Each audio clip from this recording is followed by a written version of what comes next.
സഫ്ര sir.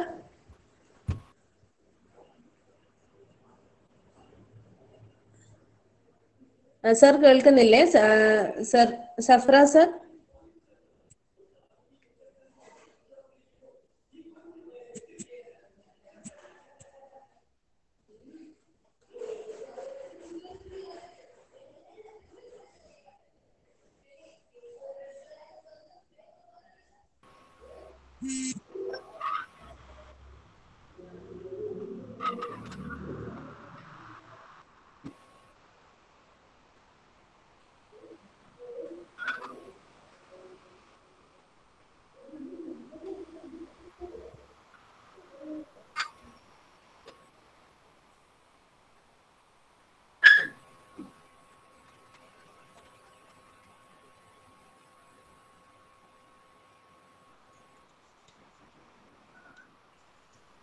തുടങ്ങാം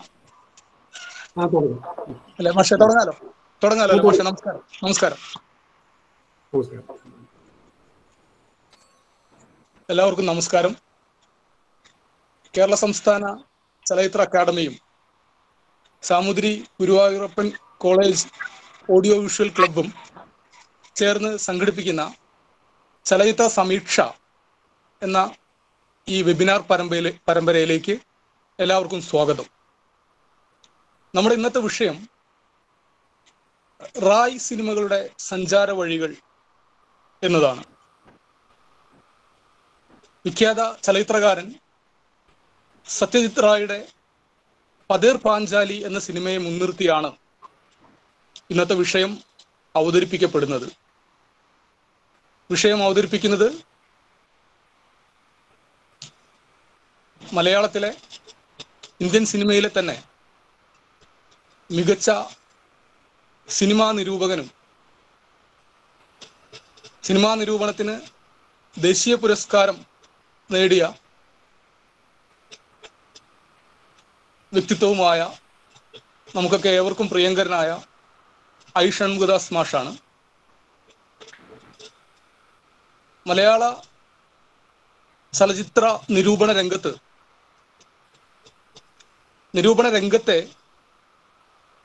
എല്ലാ തരത്തിലും മുന്നോട്ട് നയിക്കുകയും ഒരു പുതിയ വഴി അതിന് വെട്ടിത്തുറക്കുകയും ഒക്കെ ചെയ്ത നിരൂപകരിൽ ഏറ്റവും പ്രധാനപ്പെട്ട സ്ഥാനം വഹിക്കുന്ന ആളാണ് ഷൺമുഖദാസ് മാഷ്. അദ്ദേഹം നിരവധി കാലം കേരളത്തിലെ വിവിധ സർക്കാർ കോളേജുകളിൽ അധ്യാപകനായിരുന്നു. ഫിലിം സൊസൈറ്റി പ്രസ്ഥാനവും അതുമായി ബന്ധപ്പെട്ട് കേരളത്തിൽ വിവിധ ഇടങ്ങളിൽ സിനിമ കാണിക്കുകയും ആ സിനിമകളെ കുറിച്ച് നിരന്തരം ചർച്ചകൾ സംഘടിപ്പിക്കുകയും ഒക്കെ ചെയ്യുന്ന ആളാണ് മാഷ്. മാഷുടെ നിരൂപണങ്ങളുടെ ഒരു വലിയ പ്രത്യേകത മാഷ് നിരൂപണങ്ങളിൽ സൂക്ഷിക്കുന്ന ഒരു ഭാഷ തന്നെയാണ്. അദ്ദേഹത്തെ പരിചയമുള്ളവർക്കറിയാം, അദ്ദേഹത്തിന്റെ വ്യക്തിത്വം പോലെ തന്നെ വളരെ സൗമ്യമായ ഒരു ഭാഷ എഴുത്തിലും അദ്ദേഹത്തിന്റെ ആഖ്യാനങ്ങളിലും ഒക്കെ സൂക്ഷിക്കുന്ന ആളാണ് ഷൺമുഖദാസ് മാഷ്. പുതിയ കാലത്ത് മലയാള സിനിമാ നിരൂപണം പല തട്ടിലേക്ക് വഴിമാറുന്നുണ്ട്. പ്രധാനമായും അത് റിവ്യൂ എഴുത്തുകളിലും കേവലമായ സിനിമ ആസ്വാദനങ്ങളിലും ഒക്കെ ചുരുങ്ങുന്ന ഒരു പ്രവണതയും നമ്മൾ കണ്ടുവരുന്നുണ്ട്.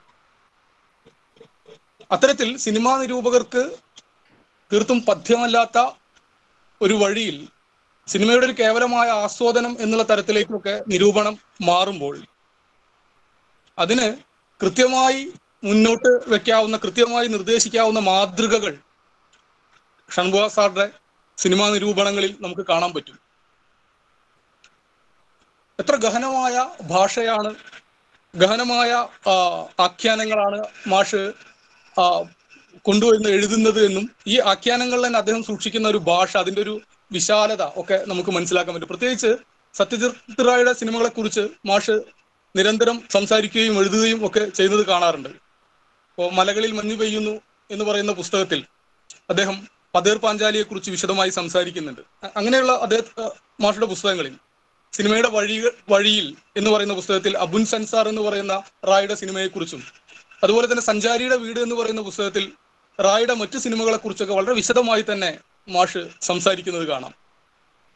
നിരൂപണത്തിന്റെ ഒരു ഭാഷ പലപ്പോഴും അതിന്റെ വായനക്കാർക്ക് കൃത്യമായി ഉൾക്കൊള്ളാൻ പറ്റാത്ത പല സാഹചര്യങ്ങളും നിലനിൽക്കുമ്പോൾ മാഷുടെ നിരൂപണങ്ങളിൽ ആർക്കും സിനിമ കാണാൻ, സിനിമ താല്പര്യമുള്ള ആർക്കും കടന്നു ചെല്ലാൻ കഴിയുന്ന ഒരു ഭാഷ, അതിനെ ഏറ്റവും ആഴത്തിൽ സമീപിക്കുന്ന ഒരു രചനാ രീതി ഒക്കെ മാഷ് സൂക്ഷിക്കാറുണ്ട്. ഇത് നമുക്ക് എല്ലാവർക്കും അറിയാവുന്ന കാര്യമാണ്.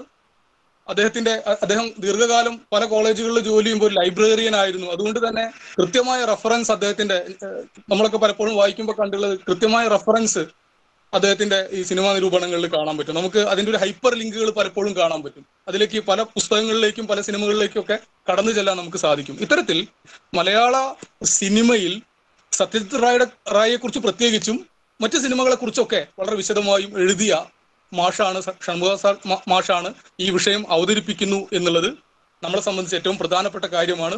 അദ്ദേഹത്തിന്റെ ക്ലാസ്, അദ്ദേഹത്തിന്റെ തുടർന്നുള്ള പ്രഭാഷണം നമുക്ക് കേൾക്കാം. അതിനുശേഷം അദ്ദേഹം സംസാരിച്ചതിന് ശേഷം മാഷ് സംസാരിച്ച വിഷയങ്ങളെ കുറിച്ച് മാഷോട് നമുക്ക് സംശയങ്ങൾ ചോദിക്കാം, അതിനോട് നമുക്ക് യോജിക്കാം, വിയോജിക്കാം. അതിനൊക്കെയുള്ള സാധ്യതകളും അതിനുശേഷം നമുക്ക് ഈ സെമിനാറിൽ ഉണ്ടായിരിക്കും. സത്യജിത് റായ് മലയാള സിനിമയ്ക്ക് നൽകിയ വലിയൊരു സംഭാവനയുണ്ട്. പ്രത്യേകിച്ച് മലയാള സിനിമയുടെ ഒരു ഭാവുകത്വത്തെ മാറ്റിയ ചരിത്രകാരനാണെന്ന് പറയാം. കാരണം ഒരു ഘട്ടത്തിൽ ഇവിടുത്തെ സമാന്തര സിനിമ അതിന്റെ കൃത്യമായ ചുവടുകൾ വയ്ക്കുന്ന സമയത്ത് അതിനെ മുന്നോട്ട് നയിക്കാൻ സത്യജിത് റായ് കൊണ്ടുവന്ന ഒരു ആഖ്യാന ശൈലിക്ക് ഇവിടെ സാധിച്ചിട്ടുണ്ട്. നമ്മുടെ സിനിമാകാരന്മാർ അത് ഏറ്റെടുത്തിട്ടുണ്ട് എന്ന് നമുക്കറിയാൻ പറ്റും. അങ്ങനെ ഇന്ത്യൻ സിനിമയെ പൂർണ്ണമായും നവീകരിക്കുകയും അതിലേക്ക് പുതിയ വഴികൾ വെട്ടിത്തെളിക്കുകയും അതുപോലെ തന്നെ പലതരം ലോകങ്ങൾ സിനിമയിലേക്ക് കൊണ്ടുവരികയും ഒക്കെ ചെയ്ത ആളാണ് അദ്ദേഹത്തിന്റെ സിനിമയിലെ കുട്ടികളുടെ ഒരു ലോകം, അതുപോലെ തന്നെ മുതിർന്നവരുടെ ലോകം, ഈ ലോകങ്ങളൊക്കെ തന്നെ സമന്വയിപ്പിച്ചുകൊണ്ട് അദ്ദേഹം സൃഷ്ടിച്ച ഒരു നവലോകം, ഇതൊക്കെ ഇന്ത്യൻ സിനിമ, ലോക സിനിമ ഒക്കെ തന്നെ പലതരത്തിൽ ഏറ്റെടുത്തതായിട്ട് നമുക്ക് കാണാൻ പറ്റും. മനുഷ്യനെയും പ്രകൃതിയെയും ഒക്കെ ഇണക്കി ചേർക്കുന്ന തരത്തിലുള്ള അദ്ദേഹത്തിന്റെ സിനിമകൾ ഇക്കാലത്ത്, പ്രത്യേകിച്ച് നമ്മൾ വലിയ വെല്ലുവിളി നേരിടുന്ന ഈ കോവിഡ് കാലത്ത് എല്ലാത്തിനെയും നമുക്ക് അതിജീവിക്കാൻ സാധിക്കും എന്നുള്ള ഒരു അൾട്ടിമേറ്റ് അദ്ദേഹത്തിന്റെ സിനിമയുടെ ഒരു പൂർണ്ണമായ അർത്ഥത്തിൽ നമ്മൾ ഉൾക്കൊള്ളാവുന്ന ഒന്ന്, എല്ലാത്തിനെയും അതിജീവിക്കുന്ന കഥാപാത്രങ്ങളാണ്, എല്ലാത്തിനെയും അതിജീവിക്കുന്ന കഥാസന്ദർഭങ്ങളാണ്. അപ്പൊ അത്തരത്തിൽ ഈ വെല്ലുവിളി നേരിടുന്ന ഇക്കാലത്ത് പോലും സത്യജിത് റായുടെ സിനിമകൾക്ക് അല്ലെങ്കിൽ ആ അതിജീവനത്തിന്, അദ്ദേഹം കൊണ്ടുവന്ന അതിജീവനത്തിന് വലിയ പ്രത്യേകത ഉണ്ട് എന്നാണ് ഞാൻ സൂചിപ്പിക്കാൻ ശ്രമിച്ചത്. ഇങ്ങനെ ഈ വിഷയത്തിനെ വളരെ ഗഹനമായി സമീപിക്കാൻ കഴിയുന്ന, ഈ വിഷയത്തെ ഒരു പുതിയ തലത്തിലേക്ക് അന്വേഷിക്കാൻ കഴിയുന്ന ഒരു പ്രഭാഷണമായിരിക്കും നമുക്ക് ലഭിക്കുക എന്ന് നമ്മൾ പ്രതീക്ഷിക്കുന്നു. ഇങ്ങനെ റായ് സിനിമകളുടെ സഞ്ചാര വഴികൾ എന്ന് പറയുന്ന ഈ പ്രഭാഷണത്തിലേക്ക് ആ പ്രഭാഷണം നിർവഹിക്കാൻ ഐ ഷൺമുഖ സാറെ ക്ഷണിക്കുന്നു.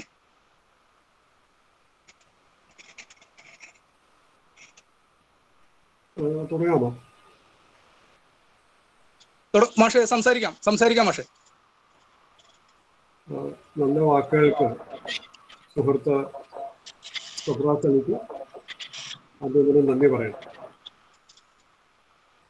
എന്നെ പരിചയപ്പെടുത്തുന്ന സന്ദർഭത്തിൽ ഞാനൊരു ലൈബ്രറിയൻ ആയിരുന്നു എന്ന് സഫറാസ് പറയണ്ട്. മറ്റൊരു കാര്യം, ഞാൻ സിനിമയെ കുറിച്ച് എഴുതുന്ന ഒരാളാണ് എന്ന് പറഞ്ഞതാണ്. ഈ സന്ദർഭത്തിൽ എൻ്റെ സുഹൃത്തായിരുന്ന എൻ്റെ കോളേജ്, ഞാൻ അവസാനം ജോലി ചെയ്ത college Thrissur government college, Thiruvananthapuram government college, അവിടെ ഒരു വർഷം ലൈബ്രറിയനായിരുന്ന, കേരളത്തിലെ പല ഗവൺമെൻറ് കോളേജ് ലൈബ്രറിയനായിരുന്ന എൻ്റെ സുഹൃത്ത് ഉമ്മർ കുട്ടി ഈ മാസം രണ്ടാമത്തെ ആഴ്ച വെച്ച് കോവിഡ് ബാധിച്ച് അന്തരിക്കുകയുണ്ടായി. അതുപോലെ തന്നെ സിനിമയെക്കുറിച്ച് ധാരാളം എഴുതിയിട്ടുള്ള, സത്യജിത് റായിനെ കുറിച്ച് വരെ എഴുതിയിട്ടുള്ള ആദരിയായിട്ടുള്ള ഗസ്താൻ റോബർട്ട് കുറച്ച് ദിവസം മുമ്പ് അന്തരിക്കുകയുണ്ടായി. അപ്പോൾ ഈ രണ്ടുപേരുടെയും സ്മരണയ്ക്ക് മുമ്പിൽ ആദരാഞ്ജലി അർപ്പിച്ചിട്ട് ഞാൻ തുടങ്ങാമെന്ന് വിചാരിക്കുകയാണ്. ഞാൻ സത്യത്രായി 92 എനിക്ക് തോന്നുന്നു ഏപ്രിൽ 23 തോന്നുന്നു അന്നാണ് അന്തരിച്ചത്. അദ്ദേഹത്തിന് ഓസ്കാർ അവാർഡൊക്കെ ലഭിച്ചിട്ട് അധികമായിരുന്നില്ല. ആശുപത്രി കടകിൽ വെച്ചിട്ടാണ് ഹോളിവുഡ് നടിയായിട്ടുള്ള ഓഡ്രി ഹെബേണോ മറ്റോ അദ്ദേഹത്തിന് ആ ഓസ്കാർ ശില്പം സമ്മാനിച്ചത്. ആ സന്ദർഭത്തിൽ കേരളത്തിൽ ആഴ്ചപ്പതിപ്പുകളിലൊക്കെ അദ്ദേഹത്തെക്കുറിച്ച് പലരും എഴുതുകയുണ്ടായി. അങ്ങനെ ആ സന്ദർഭത്തിൽ ഇറങ്ങിയ കലാകൗമുദി മാസിക അക്കാലത്ത് ഇറക്കിയ ഒരു സ്പെഷ്യൽ പതിപ്പാണ് ഇത്. 92 ഏടുകളൊക്കെ പിന്നി തുടങ്ങിയിട്ടുണ്ട്. ഇതിൽ പലരും എഴുതിയിട്ടുണ്ട്. MF തോമസ് തുടങ്ങിയ മലയാളത്തിലെ ചലച്ചിത്ര നിരൂപകരൊക്കെ എഴുതിയിട്ടുള്ള ഒരു സ്പെഷ്യൽ പതിപ്പാണിത്. അതുപോലെ തന്നെ ദേശാഭിമാനി പത്രത്തിലും ആഴ്ചപ്പതിപ്പിലും ഒക്കെ പതിവായിട്ട് സിനിമയെക്കുറിച്ച് എഴുതിയിരുന്ന കോയ മുഹമ്മദ്, അദ്ദേഹം അങ്ങനെ അദ്ദേഹം അന്തരിച്ച സന്ദർഭത്തിൽ എഴുതുകയുണ്ടായി. ആ ലേഖനം പിന്നീട് 2011 മുഹമ്മദിൻ്റെ ഒരു പുസ്തകമായിട്ട് ഇറങ്ങിയപ്പോൾ അതിൽ അവസാനത്തെ ലേഖനമായിട്ട് ചേർത്തിട്ടുണ്ട്. ഞാൻ ഈ 2011 ഇറങ്ങിയ പുസ്തകത്തിൽ നിന്ന് 92 എഴുതപ്പെട്ട ഒരു ലേഖനത്തെ എടുത്ത് പറഞ്ഞത് എന്തിനാന്ന് വെച്ചാൽ, ഈ ലേഖനത്തിൽ ഇദ്ദേഹം കോയ മുഹമ്മദ് സത്യത്രായിക്ക് ലഭിച്ചിരിക്കുന്ന അന്താരാഷ്ട്ര അവാർഡുകളെ കുറിച്ച്, പ്രത്യേകിച്ച് ആദ്യ ചിത്രമായിട്ട് പതേ പാഞ്ചാലിക്ക് ലഭിച്ചിട്ടുള്ള അംഗീകാരങ്ങളെ കുറിച്ച് സാമാന്യമായിട്ടൊന്ന് എഴുതിയിട്ടുണ്ട്. ഒരു ഖണ്ഡിക തന്നെ അദ്ദേഹം അതിനുവേണ്ടി നീക്കി വെച്ചിട്ടുണ്ട്. ഇതാണ് ആ വാക്യം ഒന്ന് വായിക്കാം. ഈ പതേ പാഞ്ചാലിയുടെ സത്യത്രായുടെ ആഗോളതലത്തിലുള്ള ഒരു സ്ഥാനം ഈ പാരഗ്രാഫ് അടയാളപ്പെടുത്തുന്നുണ്ട്. 1955 മികച്ച ചിത്രത്തിലുള്ള പ്രസിഡന്റിന്റെ സ്വർണ്ണ മെഡൽ നേടിയ പതേ പാഞ്ചാലി തുടർന്നുള്ള ഒരു ദശകക്കാലം ലോകത്തിന്റെ വിവിധ ഭാഗങ്ങളിലെ ചലച്ചിത്രോത്സവങ്ങളിൽ അവാർഡുകൾ വാരിക്കൂട്ടുകയായിരുന്നു. 1956 കാൻ, എഡിൻബർഗ്, റോം, മനില എന്നിവിടങ്ങളിലും തൊട്ടടുത്ത വർഷം സാൻ ഫ്രാൻസിസ്കോയിലും ബെർലിനിലും 1958 വാൻകൂവറിലും സ്റ്റാഫോർഡിലും വിവിധ ബഹുമതികൾ ഈ ചിത്രത്തിന് ലഭിച്ചു. 1959 ന്യൂയോർക്കിലും 1966 ടോക്കിയോയിലും ഡെൻമാർക്കിലും പതേ പാഞ്ചാലി ബഹുമാനിതമായി. അടുത്ത പാരഗ്രാഫിൽ പറയുന്നത്, ലോക ചലച്ചിത്രമേളയിൽ റേയുടെ ജൈത്രയാത്രയുടെ തുടക്കമായിരുന്നു അത് എന്നാണ്. ഇത് ഞാൻ പ്രത്യേകിച്ച് എടുത്തു പറയാമെന്ന് വിചാരിച്ചത് എന്താണെന്ന് വെച്ചാൽ, ആഗോളതലത്തില്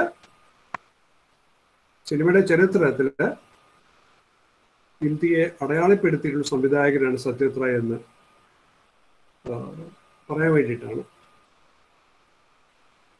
ഈ ഒരു ചിത്രത്തെക്കുറിച്ച് ലോകത്തിൻ്റെ പല കോണിലുള്ള ആളുകൾ എഴുതിയിട്ടുണ്ട്, സംസാരിച്ചിട്ടുണ്ട്. ലോക പ്രശസ്ത എഴുത്തുകാരനായിട്ടുള്ള, ഇംഗ്ലീഷിൽ എഴുതുന്ന എഴുത്തുകാരനായിട്ടുള്ള, ബോംബെയിൽ ജനിച്ച ഇന്ത്യൻ വംശജനായിട്ടുള്ള സൽമാൻ റുഷ്ദി, അദ്ദേഹം എനിക്ക് തോന്നുന്നു ബ്രിട്ടീഷ് ഫിലിം ഇൻസ്റ്റിറ്റ്യൂട്ടിൻ്റെ ഏതൊരു പരിപാടിയിലാണ് തോന്നുന്നു, അദ്ദേഹം പറഞ്ഞത്, അതോ ദീപാ മേത്യുമായിട്ടൊരു അഭിമുഖത്തിലാണോ അറിയില്ല, സംഭാഷണത്തിലാണോ അറിയില്ല, അദ്ദേഹം പറഞ്ഞത് പതേപാഞ്ചലി കണ്ടതാണ് തന്നൊരു എഴുത്തുകാരനാക്കിയതെന്നാണ്. കുട്ടികളെ പറ്റിയുള്ളൊരു സിനിമയാണത്. തൻ്റെ മിഡ് ചിൽഡ്രനും ഒരർത്ഥത്തിൽ കുട്ടികളെ പറ്റി തന്നെയല്ലേ എന്ന് അദ്ദേഹം ചോദിക്കേണ്ടായി. സത്യജിത് റായിയുടെ സ്വാധീനം ലോക സിനിമയിൽ ഉണ്ടായിട്ടുള്ളതിൻ്റെ പ്രധാനപ്പെട്ട ഒരു തെളിവ് അമേരിക്കൻ സംവിധായകനായിട്ടുള്ള വെസ് ആൻഡേഴ്സൺ എടുത്തിട്ടുള്ള ഒരു സിനിമ തന്നെയാണ് ഡാർജിലിംഗ് ലിമിറ്റഡ് എന്നുള്ള സിനിമ തന്നെയാണ്. ഇപ്പോൾ യൂട്യൂബിൽ ആ സിനിമയിലെ ചില ഭാഗങ്ങൾ, പ്രത്യേകിച്ച് റെയിൽവേ സ്റ്റേഷനിലെ തീവണ്ടിക്ക് പിറകെ ഓടുന്ന നായകനെയൊക്കെ അവതരിപ്പിക്കുന്ന ഡാർജിലിംഗ് ലിമിറ്റഡ് എന്നുള്ള ചിത്രം. ഈ വെസ് ആൻഡേഴ്സൺ എന്ന് പറയുന്ന അമേരിക്കൻ സംവിധായകൻ ഇന്ത്യയിലേക്ക് വരുന്നത് തന്നെ പതേപാഞ്ചലിയിൽ അഭിപ്രായം കണ്ടതുകൊണ്ടാണ് എന്ന് എഴുതിയിട്ടുണ്ട്. ഇപ്പോൾ അടുത്ത കാലത്ത് അന്തരിച്ച സത്യജിത് റായിനെ കുറിച്ച് എഴുതിയിട്ടുള്ള സത്യജിത് റായിയുടെ സുഹൃത്തായിട്ടുള്ള ഗസ്താൻ റോബർട്ട്സ് ഒരു പാതിരിയായിട്ട് കൽക്കട്ടയിലേക്ക് വരാനുള്ളൊരു കാരണം, മറ്റേതെങ്കിലും നാട്ടിലേക്ക് പോകേണ്ടതായിരുന്നു, കൽക്കട്ടയിലേക്ക് തന്നെ വരാനുള്ളൊരു കാരണം സത്യജിത് റായിയുടെ ചിത്രങ്ങൾ അഭിപ്രായം കണ്ടതാണ് എന്ന് അദ്ദേഹം എഴുതിയിട്ടുണ്ട്. മാർട്ടിൻ സ്കോർസേസെ തുടങ്ങിയുള്ള ആളുകൾ ഒക്കെ പറഞ്ഞിട്ടുണ്ട്. ഒരുപക്ഷെ ഇദ്ദേഹത്തിന് ആഗോളതലത്തിൽ ലഭിച്ചിട്ടുള്ള ഏറ്റവും വലിയ ഒരു അംഗീകാരം, ഈ സമ്മാനങ്ങളൊക്കെ കൂടാതെ ഒരുപക്ഷെ അതിനേക്കാളൊക്കെ വലുതായിട്ടുള്ളത് ഒരു അംഗീകാരം തീർച്ചയായിട്ടും ജാപ്പനീസ് സംവിധായകനായിട്ടുള്ള അക്കിറ കുറോസാവയുടെ വാക്കുകളാണ്. അദ്ദേഹത്തിൻ്റെ വാക്കുകൾ എന്താണെന്ന് വെച്ചാൽ, റായിയുടെ ഈ ആദ്യ ചിത്രം പതേപാഞ്ചലി നിങ്ങൾ കണ്ടിട്ടില്ല എങ്കിൽ അതിൻ്റെ അർത്ഥം നിങ്ങൾ ഈ പറയുന്നത് കേട്ടാൽ എന്താ നിങ്ങൾക്ക് മനസ്സിലാക്കാൻ പറ്റുകയെന്ന് വെച്ചാൽ, നിങ്ങൾ സൂര്യനെ കണ്ടിട്ടില്ല, ചന്ദ്രനെ കണ്ടിട്ടില്ല എന്നൊക്കെ പറയുന്ന പോലെയാണെന്നാണ്. പതേപാഞ്ചലിയെ കുറിച്ച് അദ്ദേഹം പറഞ്ഞിട്ടുള്ളത് ഒരു മഹാനദിയുടെ ഒഴുക്കിലുള്ള സ്വച്ഛതയും ഗാംഭീര്യവും ഒക്കെ പതേപാഞ്ചലിക്ക് ഉണ്ട് എന്നാണ്. പതേപാഞ്ചലി മാത്രമല്ല, തുടർന്നുള്ള പല ചിത്രങ്ങളും ആഗോളതലത്തിൽ അംഗീകരിക്കപ്പെട്ടിട്ടുണ്ടായി. ഇദ്ദേഹത്തിൻ്റെ അവസാന ചിത്രമായിട്ടുള്ള ആഗന്തുക്, അത് ഞാൻ മദ്രാസിൽ നടന്ന അന്താരാഷ്ട്ര ഇന്ത്യൻ ചലച്ചിത്രമേളയിൽ ആണ് കണ്ടത്.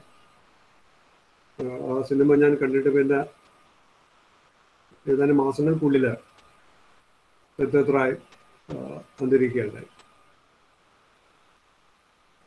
സത്യജിത് റായിനെ കുറിച്ച് സംസാരിക്കുമ്പോൾ തീർച്ചയായിട്ടും ടാഗോറിനെ കുറിച്ച് ഓർക്കാതെ വയ്യ. സത്യജിത് റായ് മൊത്തം 36 ചിത്രങ്ങളാണ് എടുത്തിട്ടുള്ളതെന്നാണ് എൻ്റെ ഓർമ്മ. 29 കഥാചിത്രങ്ങൾ, ഏതാനും ഹ്രസ്വചിത്രങ്ങൾ, പിക്കോ, ചു തുടങ്ങിയുള്ള ചില ഹ്രസ്വ ചിത്രങ്ങൾ, ടാഗോറിനെ കുറിച്ച്, ബാലസരസ്വതി എന്നുള്ള ഭരതനാട്യം നർത്തകിയെ കുറിച്ച് ഒക്കെ ചില ഡോക്യുമെൻ്ററികൾ, സുകുമാരനെ കുറിച്ചുള്ള ചിത്രം ഡോക്യുമെൻ്ററി. അപ്പം ഈ രീതിയിൽ കഥാചിത്രങ്ങൾ, ഹ്രസ്വചിത്രങ്ങൾ, ഡോക്യുമെൻ്ററികൾ എടുത്തിട്ടുള്ള റായ് ടാഗോറിൻ്റെ പാരമ്പര്യത്തിനൊരു തുടർച്ച ഉള്ള ആളാണെന്ന് പറയാം. ടാഗോർ ഒരേ സമയം ബംഗാളി സംസ്കാരത്തിൻ്റെയും ഇന്ത്യൻ സംസ്കാരത്തിൻ്റെയും ആഗോള സംസ്കാരത്തിൻ്റെയും ഒരു വക്താവായിരുന്നു. ഗാന്ധിയും ടാഗോറും തമ്മിലുള്ള ഒരു വ്യത്യാസം തന്നെ ടാഗോർ ഇന്ത്യയെക്കുറിച്ച് മാത്രമല്ല ലോകത്തെക്കുറിച്ച് തന്നെ ചിന്തിച്ചിരുന്നു എന്നാണ് പറയാറ്. ടാഗോറിനെ കുറിച്ചുള്ള റായിയുടെ ഏകദേശം 1 മണിക്കൂർ ദൈർഘ്യമുള്ള ഡോക്യുമെന്ററിയിൽ ടാഗോർ അവസാന നാളുകളിൽ പറഞ്ഞൊരു വാക്യം നമ്മൾ കേൾക്കുന്നുണ്ട്. അത് ടാഗോറിൻ്റെ ഡോക്യുമെന്ററിയിലെ ഒരു ക്ലിപ്പാണ്, അത് സ്റ്റോക്ക് ഷോട്ടാണ്. ലോകമഹായുദ്ധം അല്ലെങ്കിൽ ലോകയുദ്ധം വരാൻ പോവാണ്. നാസിസമൊക്കെ ഫാഷിസമൊക്കെ പല നാടുകളിൽ ഉയർന്നു വന്നുകൊണ്ടിരിക്കുകയാണ്. ഈ സന്ദർഭത്തിൽ സത്യജിത് റായ് ബോധപൂർവം തന്നെ ടാഗോർ പറയുന്നൊരു വാക്യം നമുക്ക് വേണ്ടി അവതരിപ്പിക്കുന്നുണ്ട്. അത് ഇംഗ്ലീഷിൽ എങ്ങനെയാണ്, ഏകദേശം എങ്ങനെയാണ്: it is a sin to lose hope in humanity എന്നാണ്. മനുഷ്യരാശിയിൽ പ്രതീക്ഷ, വിശ്വാസം നമ്മൾ കൈവിടുക എന്ന് പറയുന്നത് പാപമാണ്. ഈ ഒരു വീക്ഷണം റായ് സിനിമകളിലൊക്കെ ഉണ്ട് എന്ന് പറയാം. ടാഗോറിനെ പോലെ തന്നെ സത്യജിത് റായും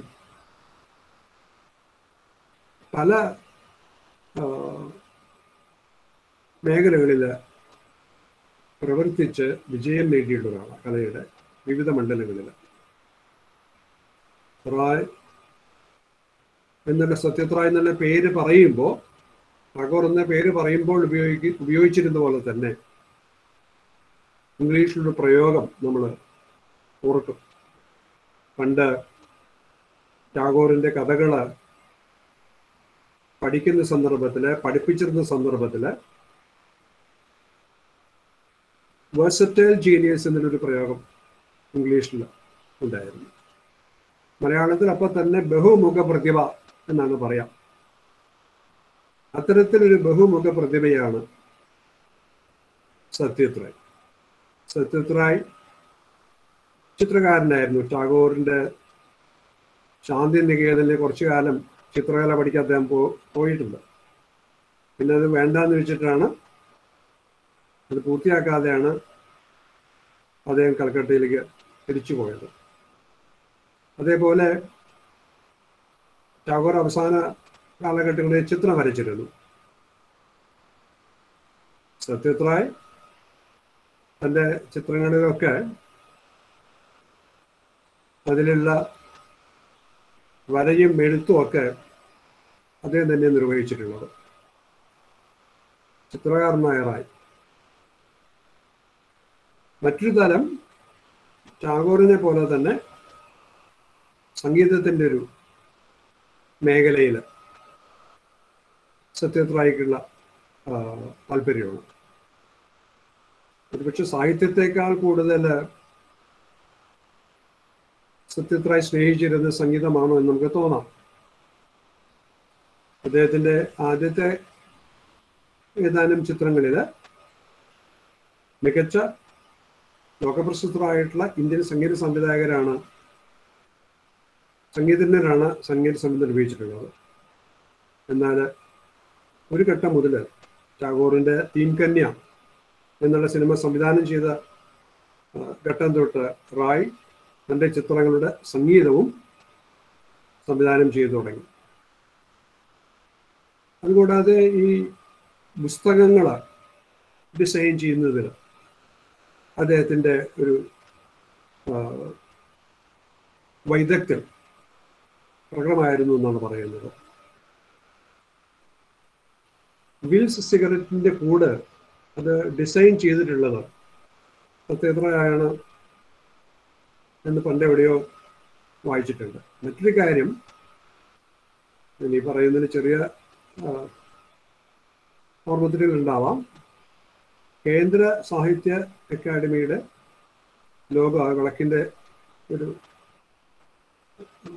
ചിത്രമുള്ള ലോഗോ ഉണ്ടല്ലോ, ആ ലോഗോയും സത്യജിത് റായ് തന്നെയാണ് ഡിസൈൻ ചെയ്തിട്ടുള്ളത്. ഒരു ഗ്രാഫിക് ഡിസൈനറാണ് അദ്ദേഹം.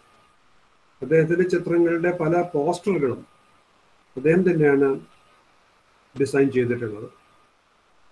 അങ്ങനെയുള്ള സത്യജിത് റായ് എടുത്തിട്ടുള്ള സിനിമകൾ നമ്മൾ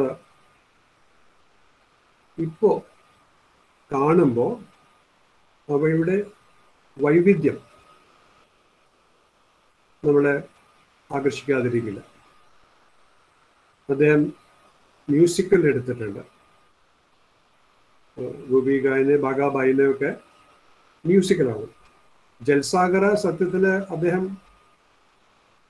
ഹോളിവുഡിലുള്ളത് പോലുള്ള ഒരു മ്യൂസിക്കൽ എടുക്കണമെന്ന് വിചാരിച്ച് എടുത്തതാണ്. പക്ഷെ ആ രീതിയിലൊരു മ്യൂസിക്കൽ ആയില്ല എങ്കിലും സംഗീത പ്രധാനമായ പായുടെ ഏറ്റവും പ്രധാനപ്പെട്ട ഒരു ചലച്ചിത്രമാണ് ജൽസാഗർ സംഗീതശാല. അങ്ങനെയുള്ള ഈ വൈവിധ്യമാർന്നപ്പോൾ മറ്റൊന്ന് അദ്ദേഹം ഒരു കോമഡി എടുത്തിട്ടുണ്ട്, പാരഷ് പപ്പർ ഫിലോസഫേഴ്സ് സ്റ്റോൺ. ഫാന്റസി പടങ്ങൾ എടുത്തിട്ടുണ്ട്. അദ്ദേഹം ഒരു ശാസ്ത്രകഥാ ചിത്രം വിഭാവനം ചെയ്തിരുന്നു. അത് മുഴുവന് സബലീകരിച്ചില്ല, സ്വപ്നം സബലീകരിച്ചില്ല. അത് എലീൻ എന്ന് പറഞ്ഞിട്ട് ഒരു തിരക്കഥ എഴുതുകയുണ്ടായി, അന്യഗ്രഹ ജീവികളുടെ ഭൂമിയിലേക്കുള്ള ഈ വരവിനെ കുറിച്ചിട്ട്. ഈ തിരക്കഥ ഹോളിവുഡിലേക്ക് അയച്ചു കൊടുക്കുകയും ആ തിരക്കഥ അവിടെ പലയിടത്തും പലരുടെ കയ്യിലും എത്തിയിരുന്നു എന്നാണ് റായ് പറയുന്നത്. റായ് പിന്നീട് ഒരു പരാതി പോലെ പറഞ്ഞത് സ്പീൽബർഗിന്റെ E.T. എന്ന ചിത്രം തൻ്റെ ഈ തിരക്കഥയിൽ നിന്ന് പലതും എടുത്തിട്ടുണ്ടെന്നാണ്. അങ്ങനെയുള്ള വ്യത്യസ്തമായ വൈവിധ്യമുള്ള ചിത്രങ്ങളാണ് അദ്ദേഹം എടുത്തിട്ടുള്ളത്. അദ്ദേഹത്തിൻ്റെ സംഭാവനകൾ നമ്മൾ വിലയിരുത്തുമ്പോൾ തീർച്ചയായിട്ടും എല്ലാവരും ആദ്യം പറയാ അദ്ദേഹത്തിന് ആദ്യ ചിത്രം തന്നെയാണ്. ഈ ചിത്രം പതേ പാഞ്ചാലി, ഈ പതേ പാഞ്ചാലി പുറത്തിറങ്ങിയപ്പോൾ ഒരുപക്ഷെ ആളുകൾ ഏറ്റവും കൂടുതൽ ശ്രദ്ധിച്ച ഒരു രംഗം ആ രണ്ട് കുട്ടികൾ തീവണ്ടി കാണാൻ വേണ്ടി പാടം കടന്ന് പോകുന്ന രംഗമാണ്. തീവണ്ടിയുടെ അടുത്ത്, പാളത്തിനടുത്ത് അനിയന് മാത്രമേ എത്താൻ പറ്റുള്ളൂ. അതിനു മുമ്പേ ചേച്ചി ദുർഗ വീണുപോയി. ആ തീവണ്ടിയുടെ രംഗം അത് എത്ര സൂക്ഷ്മമായിട്ടാണ് റായ് ആദ്യ ചിത്രത്തിൽ ഒരു ആവർത്തിക്കപ്പെടുന്ന ബിംബമായിട്ട് അവതരിപ്പിച്ചിട്ടുള്ളത് എന്നുള്ളത് ശ്രദ്ധേയമാണ്. തീവണ്ടി ആ ചിത്രത്തിൽ ആദ്യം വരുന്നത് ദൃശ്യതലത്തിലല്ല, ശബ്ദപഥത്തിലാണ്. അച്ഛൻ ഹരിഹറും അമ്മ സർവജയും ചേച്ചി ദുർഗയും അനിയൻ അബുവും വീട്ടിൽ ഒരുമിച്ചിരുന്നിട്ട് വൈകുന്നേരത്തൊരു സന്ദർഭത്തിൽ പെട്ടെന്ന് തീവണ്ടിയുടെ ശബ്ദം അകലേന്ന് വരികയാണ്. ഈ ശബ്ദം ചിത്രത്തില് ഈ സന്ദർഭത്തിൽ ശ്രദ്ധിക്കുന്നത് കുട്ടിയായിട്ടുള്ള അബുവാണ്. പിന്നീടാണ് നമ്മൾ ഈ തീവണ്ടി കാണാൻ പോകുന്ന രംഗമൊക്കെ വരുന്നത്. അപ്പൊ തീവണ്ടിയുടെ കാതോർക്കുന്ന ഒരു ദൃശ്യമാണ് വരുന്നത്. ഈ തീവണ്ടിയുടെ ലീഡ് മോട്ടീവ് പോലെ ഉള്ള ഈ അവതരണം തുടർന്നുള്ള ഈ അപുത്രയത്തിലെ ചിത്രങ്ങളിലും ഉണ്ട്. അപരാജിതോല് അത് തീവണ്ടി കയറിയിട്ട് കൽക്കട്ടയിലേക്ക് പോകുന്ന വളർന്നു കഴിഞ്ഞ ഒരു കൗമാരപ്രായത്തിലുള്ള അബു ആയിട്ട് ബന്ധപ്പെടുത്തിയിട്ടുണ്ട്. അബുവായിട്ട് ബന്ധപ്പെടുത്തി മാത്രമല്ല, അബുവിൻ്റെ അമ്മ ആദ്യത്തെ ചിത്രത്തില് സർവജിയ ദുർഗയുടെ അമ്മയാണ് പ്രധാനമായിട്ട് എന്നാണ് എനിക്ക് തോന്നിയത്. രണ്ടാമത്തെ ചിത്രത്തില് അപരാജിതയായിട്ടുള്ള നായിക അബുവിൻ്റെ അമ്മയാണ്. ഈ അബുവിൻ്റെ അമ്മ മരത്തിൻ്റെ ചോട്ടില് നഗരത്തിലേക്ക് പോയിട്ടുള്ള മകനെ ഓർക്കുന്ന ചില രംഗങ്ങളുണ്ട്. അത് ഈ ഓർമ്മയിൽ മകൻ എങ്ങനെ ഇടയ്ക്കിടയ്ക്ക് കടന്നു വരുന്നത് തീവണ്ടിയുമായി ബന്ധപ്പെടുത്തിയിട്ടാണ് കാണിക്കുന്നത്. അകലെ എങ്ങനെ തീവണ്ടി, ഈ മരത്തിൻ്റെ കീഴെ ഇരിക്കുന്ന അമ്മ കുറച്ച് അകലെ തീവണ്ടി കടന്നു പോകുന്ന ദൃശ്യം നമുക്ക് കാണാം. ഈ തീവണ്ടി അബുത്രയത്തിലെ മൂന്നാമത്തെ ചിത്രമായിട്ടുള്ള അബുവിൻ്റെ ലോകം, അബുർ സംസാർ, അതിലെത്തുമ്പോൾ അബു യുവാവാണ്. സൗമിത്ര ചാറ്റർജി അവയുടെ പ്രധാനപ്പെട്ട നടനായിട്ടുള്ള, അപ്പോൾ റുസോവയ്ക്ക് തോഷറ മിഫൂൺ എന്നുള്ള നടനുണ്ടായിരുന്നത് പോലെ ഇദ്ദേഹത്തിന് സൗമിത്ര ചാറ്റർജിയാണ് എപ്പോഴും കൂടെ ഉണ്ടായിരുന്നത്. ജനശത്രുവിലെ എനിമി ഓഫ് ദ പീപ്പിൾ എന്നുള്ള ജനശത്രു എന്നുള്ള ഇബ്സൺ നാടകത്തിന് ആധാരമാക്കിയിട്ടുള്ള സിനിമയിൽ സൗമിത്ര ചാറ്റർജിയാണ് ഡോക്ടറായിട്ട് പ്രത്യക്ഷപ്പെടുന്നത്. ഈ അബുത്രയത്തില് ജീവിക്കുന്നത് റെയിൽവേ പാളങ്ങൾക്ക് തൊട്ടാണ്. വിവാഹം കഴിഞ്ഞിട്ട് തമിഴ്നാട്ടവർ അവതരിപ്പിക്കുന്ന അപർണ ഈ അബു താമസിക്കുന്ന അവിടത്തെയാണ്. ഈ തീവണ്ടി പാളത്തിന്, തീവണ്ടി സ്റ്റേഷനൊക്കെ തൊട്ടുള്ള ഈ താമസ സ്ഥലത്ത് എത്തിയിരിക്കുകയാണ്. ആദ്യ രാത്രി കഴിഞ്ഞ് കാലത്തൊരു ദൃശ്യമുണ്ട്. അതിൽ എപ്പോഴും പലരും എടുത്തു പറയാനുള്ള രംഗമുണ്ട്. കാലത്ത് അപർണ കിടക്കുന്നത് എഴുന്നേറ്റ് മുറിയിൽ നിന്ന് പുറത്തു പോയിരിക്കുന്നു. ഉണർന്നെണീക്കുന്ന അബു കിടക്കയിൽ നിന്ന് ഭാര്യയുടെ തലയിൽ വെക്കുന്ന പിന്ന് എടുത്ത് കാണിക്കുന്ന ഒരു രംഗമുണ്ട്. അത് പലരും എടുത്ത് പറയാറുണ്ട്. ഈ ലൈംഗികത വളരെ സൂക്ഷ്മമായിട്ട് മാത്രമേ അവതരിപ്പിക്കാറുള്ളൂ, നേരിട്ട് ലൈംഗികത അവതരിപ്പിക്കാറില്ല, എന്നാൽ വളരെ സൂക്ഷ്മമായിട്ട് അവതരിപ്പിക്കാറുണ്ട്. ഒരു ഉദാഹരണമായിട്ട് പറയാറുണ്ട്. അടുത്ത രംഗത്തിൽ നമ്മൾ കാണുന്നത് അപർണ ഈ വെള്ളം കൊണ്ടിട്ട് വരിക, അതോ കൽക്കരിയേറ്റ് ഒരു ബക്കറ്റിൽ കൊണ്ടുവരികയാണ്.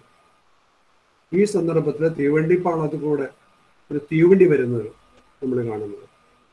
ഈ സന്ദർഭത്തിൽ ഈ അകലെ ഏതോ ജീവിച്ചിരുന്ന അപർണ ഈ പാളത്തിന്റെ റെയിൽവേ സ്റ്റേഷന്റെ തൊട്ടടുത്ത് വന്ന് താമസിക്കുന്ന ഈ സന്ദർഭത്തിൽ ഈ തീവണ്ടിയുടെ ചൂളം വിളി സഹിക്കാൻ വയ്യാതെ രണ്ട് കാതും പൊത്തിയിട്ട് ഇങ്ങനെ വരുന്ന രംഗമുണ്ട്. ഈ തീവണ്ടിയുടെ മോട്ടീഫ് എങ്ങനെ ഈ 3 ചിത്രങ്ങളുടെ വ്യത്യസ്തത ഉപയോഗിച്ചിരിക്കുന്നതെന്ന് ഈ രംഗം നമ്മളെ കാണിക്കുകയാണ്. അതായത് ഈ പതയപ്പാഞ്ചാലിയിൽ ശബ്ദപദത്തിൽ ആദ്യം വരുന്ന തീവണ്ടി അബുവിന്റെ കാതില് എത്തുന്ന തീവണ്ടി മൂന്നാമത്തെ ചിത്രത്തില് അബുവിന്റെ ഭാര്യയുടെ കാതില് എത്തുന്നതാണ്.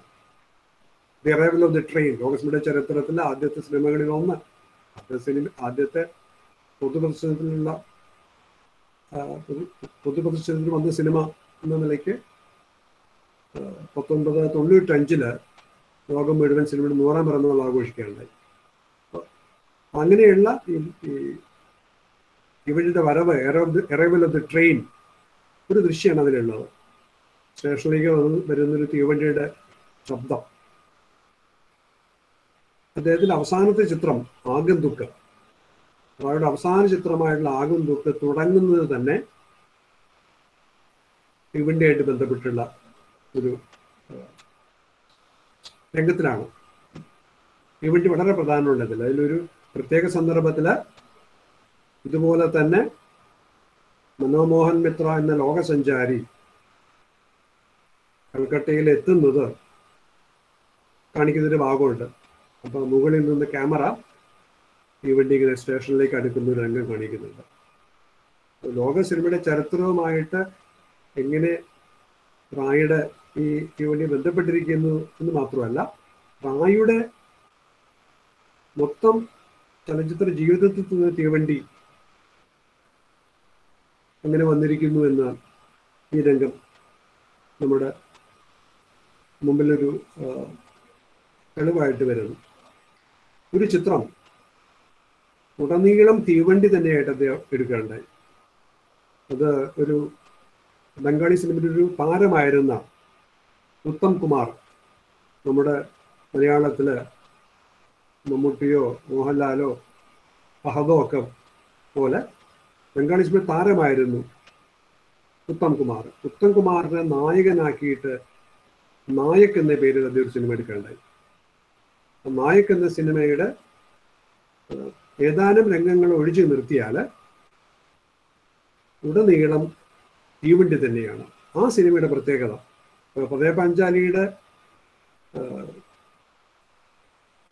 കഥ നോക്കുമ്പോൾ അതിൽ ആദ്യമായിട്ട് തീവണ്ടി വരുന്ന ശബ്ദപദത്തിലാണെന്ന് നമ്മൾ നേരത്തെ പറഞ്ഞു. ഈ നായക് എന്നുള്ള സിനിമയുടെയും ഒരു പ്രധാനപ്പെട്ട സവിശേഷത തീവണ്ടിയുടെ ശബ്ദപദത്തിലുള്ള സാന്നിധ്യമാണ്. ശബ്ദപദം ഈ സംഭാഷണവും സംഗീതവും അല്ലാതെ സാധാരണ ശബ്ദങ്ങൾക്ക് നമ്മൾ സിനിമയുടെ സാങ്കേതിക ഭാഷയിൽ സൗണ്ട് ഇഫക്ട്സ് എന്ന് പറയുന്നത്, അല്ലെങ്കിൽ ഫോളി സൗണ്ട്സ്, ഹോളിവുഡിലെ ജാക്ക് ഫോളി എന്നുള്ള ഒരാള് റേഡിയോയ്ക്ക് വേണ്ടിയിട്ടും സിനിമയ്ക്ക് വേണ്ടിയിട്ടുമൊക്കെ ഈ ശബ്ദങ്ങൾ, അന്തരീക്ഷ ശബ്ദങ്ങളൊക്കെ, അല്ലെങ്കിൽ എന്തെങ്കിലും വീഴുന്ന ശബ്ദമോ അങ്ങനെയുള്ള ശബ്ദം കൃത്രിമമായിട്ട് ഉണ്ടാക്കുകയുണ്ടായി. അതുകൊണ്ട് നമ്മളിപ്പോൾ ഈ സൗണ്ട് ഇഫക്ട്സിന് ഫോളി സൗണ്ട്സ് എന്ന് പറയാറുണ്ട്. ഫോളി ആർട്ടിസ്റ്റ് എന്നുള്ള വാക്ക് ഇപ്പോൾ മലയാള സിനിമയിൽ നമ്മൾ കാണാറുണ്ട്. ഇത്തരം ശബ്ദങ്ങൾ ഇത് റായ് സിനിമയിൽ ഉടനീളം വളരെ പ്രധാനമാണ്. റായുടെ ആദ്യ സിനിമയിൽ പതേ പാഞ്ചാലിയിൽ നമ്മളെപ്പോഴും കാണുന്നത്, പത്രത്തിലോ പുസ്തകത്തിലോ ഒക്കെ കാണുന്നത് നോക്കുന്നതിൻ്റെ ദൃശ്യങ്ങളാണ്, നോട്ടം ആണ്. അബു നോക്കുന്നത്, ദുർഗ നോക്കുന്നത്, അങ്ങനെയുള്ള ദൃശ്യങ്ങളാണ്. എന്നാൽ സിനിമ നമ്മൾ ഇപ്പോൾ കാണുമ്പോൾ അതിൽ ഈ നോട്ടത്തിൻ്റെതായുള്ള ദൃശ്യങ്ങളാണ്. അതിനേക്കാൾ കൂടുതൽ ഒരുപക്ഷെ കാതോർക്കുന്ന ദൃശ്യങ്ങളാണുള്ളത് എന്ന് മനസ്സിലാക്കാൻ പറ്റും. ഇദ്ദേഹത്തിൻ്റെ ഏറ്റവും മികച്ച ഒരു മാനുഷിക തലത്തിൽ, മാനുഷികാംശത്തിൻ്റെ കാര്യത്തിൽ ഏറ്റവും മികച്ച ചിത്രം പതേ പാഞ്ചാലിയാണ് എന്ന് എനിക്ക് തോന്നിയിട്ടുണ്ട്. എന്നാൽ ഏറ്റവും മികച്ച റായ് ചിത്രം ഏത് എന്ന് ചോദിക്കുകയാണെങ്കിൽ, സിനിമ എന്ന നിലയിൽ ഏറ്റവും മികച്ച ചിത്രം ഏതെന്ന് ചോദിക്കുകയാണെങ്കിൽ ഞാൻ തിരഞ്ഞെടുക്കുക ചാരുലതയാണ്.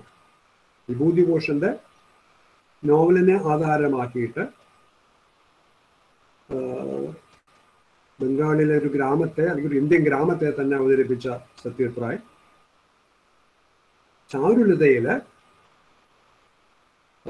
ടാഗോറിന്റെ നഷ്ടനീട് എന്നുള്ള ഒരു നീണ്ട കഥയെ ആധാരമാക്കിയിട്ട് സിനിമ എടുത്തപ്പോൾ അത് എനിക്ക് തോന്നിയത് അദ്ദേഹത്തിന് ഏറ്റവും മികച്ച സിനിമയായിട്ട്, ഹ്യൂമൻ ഡോക്യുമെന്റ് എന്ന നിലയ്ക്ക് ഏറ്റവും മികച്ച സിനിമ എന്ന നിലയ്ക്ക് അത് നമ്മുടെ മുമ്പിലെത്തി. ചാരുലതയില് ഷമില ടാഗോർ അവതരിപ്പിക്കുന്ന, മാധവി മുഖർജി അവതരിപ്പിക്കുന്ന, ഷമില ടാഗോറല്ല, മാധവി മുഖർജി അവതരിപ്പിക്കുന്ന ചാരുലത നോക്കുന്നൊരു കഥാപാത്രമാണ്. കേൾക്കുന്നൊരു കഥാപാത്രം എന്നുള്ളതിനേക്കാൾ കൂടുതൽ നോക്കുന്നൊരു കഥാപാത്രമാണ്. കയ്യിൽ ഓപ്പറ ഗ്ലാസ് പോലെ ഒരു ഗ്ലാസും പിടിച്ചിട്ട് അവർ നടന്നു പോകുന്ന രംഗമുണ്ടല്ലോ, അവരെ പുറത്തേക്ക് നോക്കുന്ന ദൃശ്യങ്ങളിലൂടെ സിനിമ തുടങ്ങുന്നത്. ചാരുലതയുടെ നോട്ടം, ഇതേപോലത്തെ ഈ നോട്ടത്തിലുള്ള പ്രാധാന്യം അബു സൻസാറിലുണ്ട്. അബു സൻസാറില് ഈ വിവാഹിതയായിട്ട് അപ്രതീക്ഷിതമായി ഏതോ ഒരാളെ, ഒരു പരിചയമില്ലാത്ത ഒരാളെ, മുമ്പൊരിക്കൽ കണ്ടിട്ടില്ലാത്ത ഒരാളെ വിവാഹം ചെയ്ത്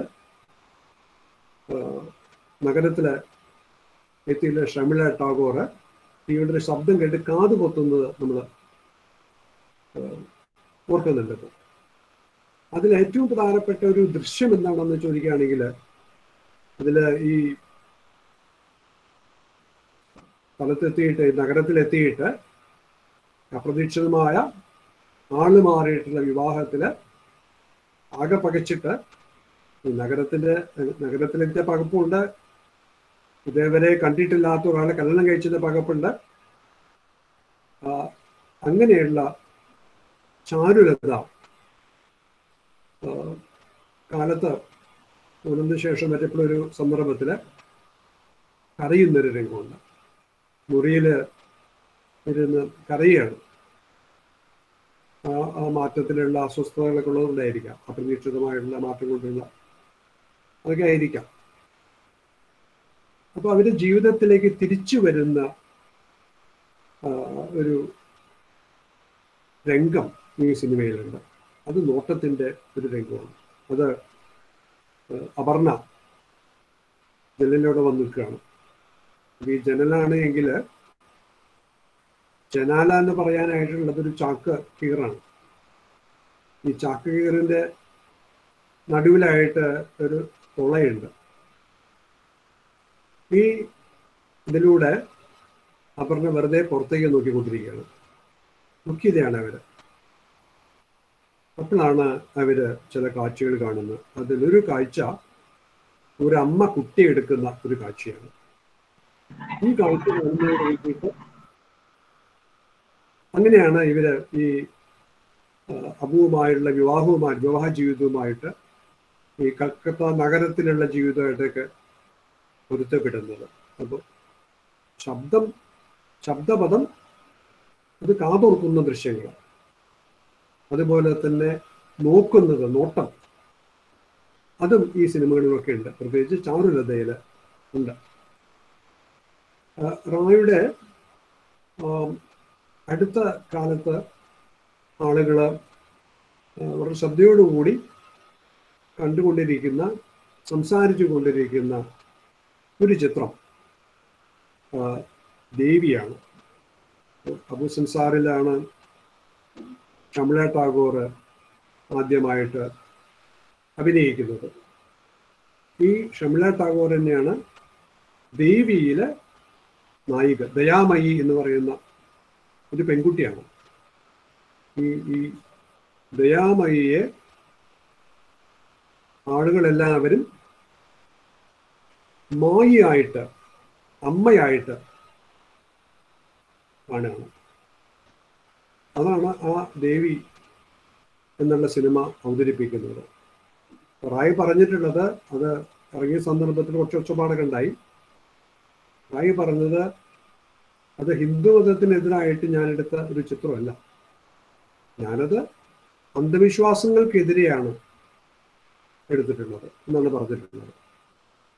വിശ്വാസം എന്നുള്ളത് അന്ധമായി മാറുന്ന ഒരു അവസ്ഥയെക്കുറിച്ചാണ് ഞാൻ ആ ചിത്രം എടുത്തിട്ടുള്ളത്. ആളുടെ വിശ്വാസം എങ്ങനെ ഒരു പാവപ്പെട്ട യുവതിയെ, പാവപ്പെട്ട പെൺകുട്ടിയെ വലിയ സ്ഥാനത്ത് പ്രതിഷ്ഠിച്ചിട്ട് അവരെ കഷ്ടപ്പെടുത്തുന്നു എന്നുള്ള ഒരു കഥയാണത് ദേവി എന്നുള്ളത്. ഈ ദേവി എന്നുള്ള ചിത്രത്തിൽ ഒരു പാട്ടുണ്ട്. ഈ ദയാമയിയെ ദേവിയായിട്ട് നാട്ടുകാരൊക്കെ കാണുന്നതിൻ്റെ പശ്ചാത്തലത്തിൽ ഇവരുടെ വീട്ടിൽ ആളുകൾ ആരാധനയ്ക്ക് വന്നുകൊണ്ടിരിക്കുന്ന ഘട്ടത്തിൽ ഒരു യാചകനെ പോലെയുള്ള ഒരാൾ തൻ്റെ രോഗിയായുള്ള കുട്ടിയെ കൊണ്ടുവരും. ഈ കുട്ടിക്ക് രോഗം മാറും. അത് ദയാമയി കാരണമാണെന്നാണ് വിചാരിക്കുന്നത്. എന്നിട്ട് അയാൾ പാടുന്നൊരു പാട്ടുണ്ട്, കാളിയമ്മ എന്ന് പറഞ്ഞിട്ടൊരു പാട്ടുണ്ട്. ശ്രദ്ധേയമായിട്ടുള്ളൊരു രംഗമാണത്. ആ പാട്ടും വളരെ നന്നായി തോന്നി എനിക്ക്, കാളിയമ്മ എന്നുള്ള പാട്ട്. ആ പാട്ടിൻ്റെ സവിശേഷത, തുടക്കത്തിൽ റായ് ഒരു വെർസറ്റൈൽ ജീനിയസ് ആണെന്ന് പറഞ്ഞപ്പോൾ പറയാൻ വിട്ടുപോയൊരു കാര്യം, റായ് ഒരു ഗാനരചയിതാവും കൂടിയാണ്. റായ് സത്യത്രായ് തന്നെയാണ് ഈ കാളിയമ്മ എന്നുള്ള പാട്ട് എഴുതിയിട്ടുള്ളത്. അവസാന ചിത്രമായ ആഗന്തുക്കില് മനമോഹൻ മിത്ര എന്ന് പറയുന്ന കഥാപാത്രം വിഷ്ണുവിൻ്റെ പര്യായം ഉരുവിടുന്നൊരു ഭാഗമുണ്ട്. സാത്യകി എന്ന് പറയുന്ന കുട്ടിയോട് അപരിചിതനായി തൻ്റെ വീട്ടിലെത്തിയിട്ടുള്ള ഒരു അമ്മാവൻ, അമ്മയും അച്ഛനും ഒക്കെ ഇയാൾ ശരിക്കുള്ള അമ്മാവനാണോ, ഒരു ഇമ്പോസ്റ്ററാണോ, ഒരു തട്ടിപ്പ് അമ്മാവനാണോ എന്ന് സംശയിക്കുന്ന സന്ദർഭം ഈ കുട്ടി ഈ മനോമോഹൻ മിത്ര എന്നുള്ള ലോകസഞ്ചാരിയെ പൂർണ്ണമായിട്ടും ഉൾക്കൊള്ളുകയാണ്. അപ്പൊ ഈ സാത്വികയുടെ മുമ്പിൽ ഇദ്ദേഹം മനോമോഹൻ മിത്ര വിഷ്ണുവിന്റെ പര്യായങ്ങൾ മുഴുവൻ പറയുന്നുണ്ട്. അപ്പോൾ ഇദ്ദേഹത്തിന് ബംഗാളികൾ നന്നായിട്ട് അറിയാം, ഇപ്പോഴും അറിയാം എന്നൊരു സൂചന നൽകുന്ന രംഗമാണ് ഈ ഭാഗം. ഈ മനോമോഹൻ മിത്ര പാട്ടായിട്ട് അവതരിപ്പിക്കുന്ന ഈ പര്യായ പദങ്ങൾ റായ് തന്നെയാണ് പാടിയിട്ടുള്ളത്. പൂർണ്ണമായിട്ട് പാട്ട് എന്ന് പറയാൻ പറ്റില്ല, എന്നാൽ പറച്ചിലല്ല, പാട്ടിലേക്ക് നീങ്ങുന്ന ഒരു ചൊല്ലലാണത്. ഈ സത്യജിത് റായിയുടെ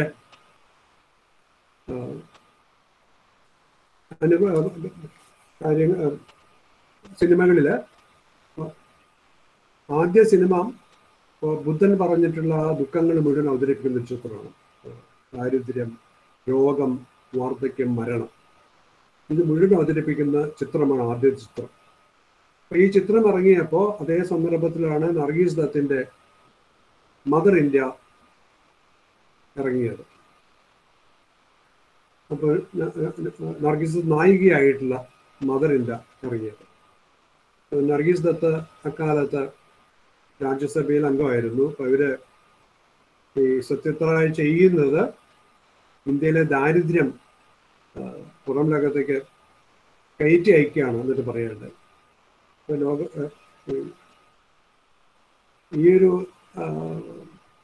വാക്കുകൾ കേട്ടപ്പോൾ ധാരാളം പേര് സത്യജിത് റായ്ക്ക് വേണ്ടിയിട്ട് വാദിക്കാൻ മുന്നോട്ട് വരേണ്ടത്. അപ്പോൾ മൃണാൾസനാണ് അതിൽ വളരെ പ്രധാനപ്പെട്ട ഒരു ആശയം പറഞ്ഞത്. ഈ മൃണാൾസൻ പറഞ്ഞത് പതേ പാഞ്ചാലിയില് ദേവിയുടെ അമ്മയെ കുറിച്ച് പറഞ്ഞല്ലോ, ദേവി കാളിമ ആയിട്ട് മാറിയ കാര്യം പറഞ്ഞല്ലോ. ഈ പതേ പാഞ്ചാലിയെ പറ്റിയിട്ട് പതേ പാഞ്ചാലിക്ക് വേണ്ടിയിട്ട് വാദിച്ചുകൊണ്ട് നർഗീസത്തിനെതിരെ സംസാരിച്ച് മൃണാൾസൻ പറഞ്ഞത് ഈ ചിത്രം പതേ പാഞ്ചാലി സത്യത്തില് ഈ മരണത്തെക്കുറിച്ചുള്ള ചിത്രം മാത്രമല്ല, അത് അതിജീവനത്തെക്കുറിച്ചുള്ള ചിത്രമാണ്. ഇപ്പൊ നമ്മൾ ഇപ്പൊ പതിവായിട്ട് ഉപയോഗിക്കുന്ന ഒരു പ്രയോഗമാണ് ഈ കോവിഡ് കാലത്ത് അതിജീവനം. കല ഈ അതിജീവനത്തിൻ്റെ ഒരു വഴിയാണ് എന്ന് നമ്മൾ പലപ്പോഴും ഇപ്പൊ പറയുന്നത്. ഈ അതിന് മൃണാൾസൻ പറയുന്നത് ഈ സർവജയുടെ കഥാപാത്രമാണ്. സർവൈവർ ആയിട്ടുള്ള അതിജീവനക്കാരിയായിട്ടുള്ള അമ്മയുടെ ഈ കഥാപാത്രം. മൃണാൾസന് ഏറ്റവും ഇഷ്ടപ്പെട്ട ഒരു ചിത്രം അപരാജിതയാണെന്നാണ്. ഈ ദുർഗയുടെ അമ്മ, അബുവിന്റെ അമ്മ ആയിട്ടുള്ള സർവജ ആദ്യ ചിത്രത്തില്. രണ്ടാമത്തെ ചിത്രത്തില് അബുവിന്റെ മാത്രം അമ്മയാണല്ലോ, ദുർഗ മരിച്ചു പോയിരിക്കുന്നു. അപരാജിത എന്ന് വെച്ചാൽ സർവൈവൽ ആയിട്ടുള്ള ആ ഇൻസ്റ്റിങ്ക്റ്റ് അതിലുണ്ട്, അതിജീവിക്കുന്ന അമ്മയാണ്. ആ ചിത്രം മൃണാൾസന്റെ മകൻ അമേരിക്കയിൽ പഠിക്കുന്ന സന്ദർഭത്തിൽ കാണുകയും എന്നിട്ട് അച്ഛന് ഒരു കത്തയക്കുകയുണ്ടായി. സത്യജിത് റായിയുടെ ഈ ചിത്രമാണ്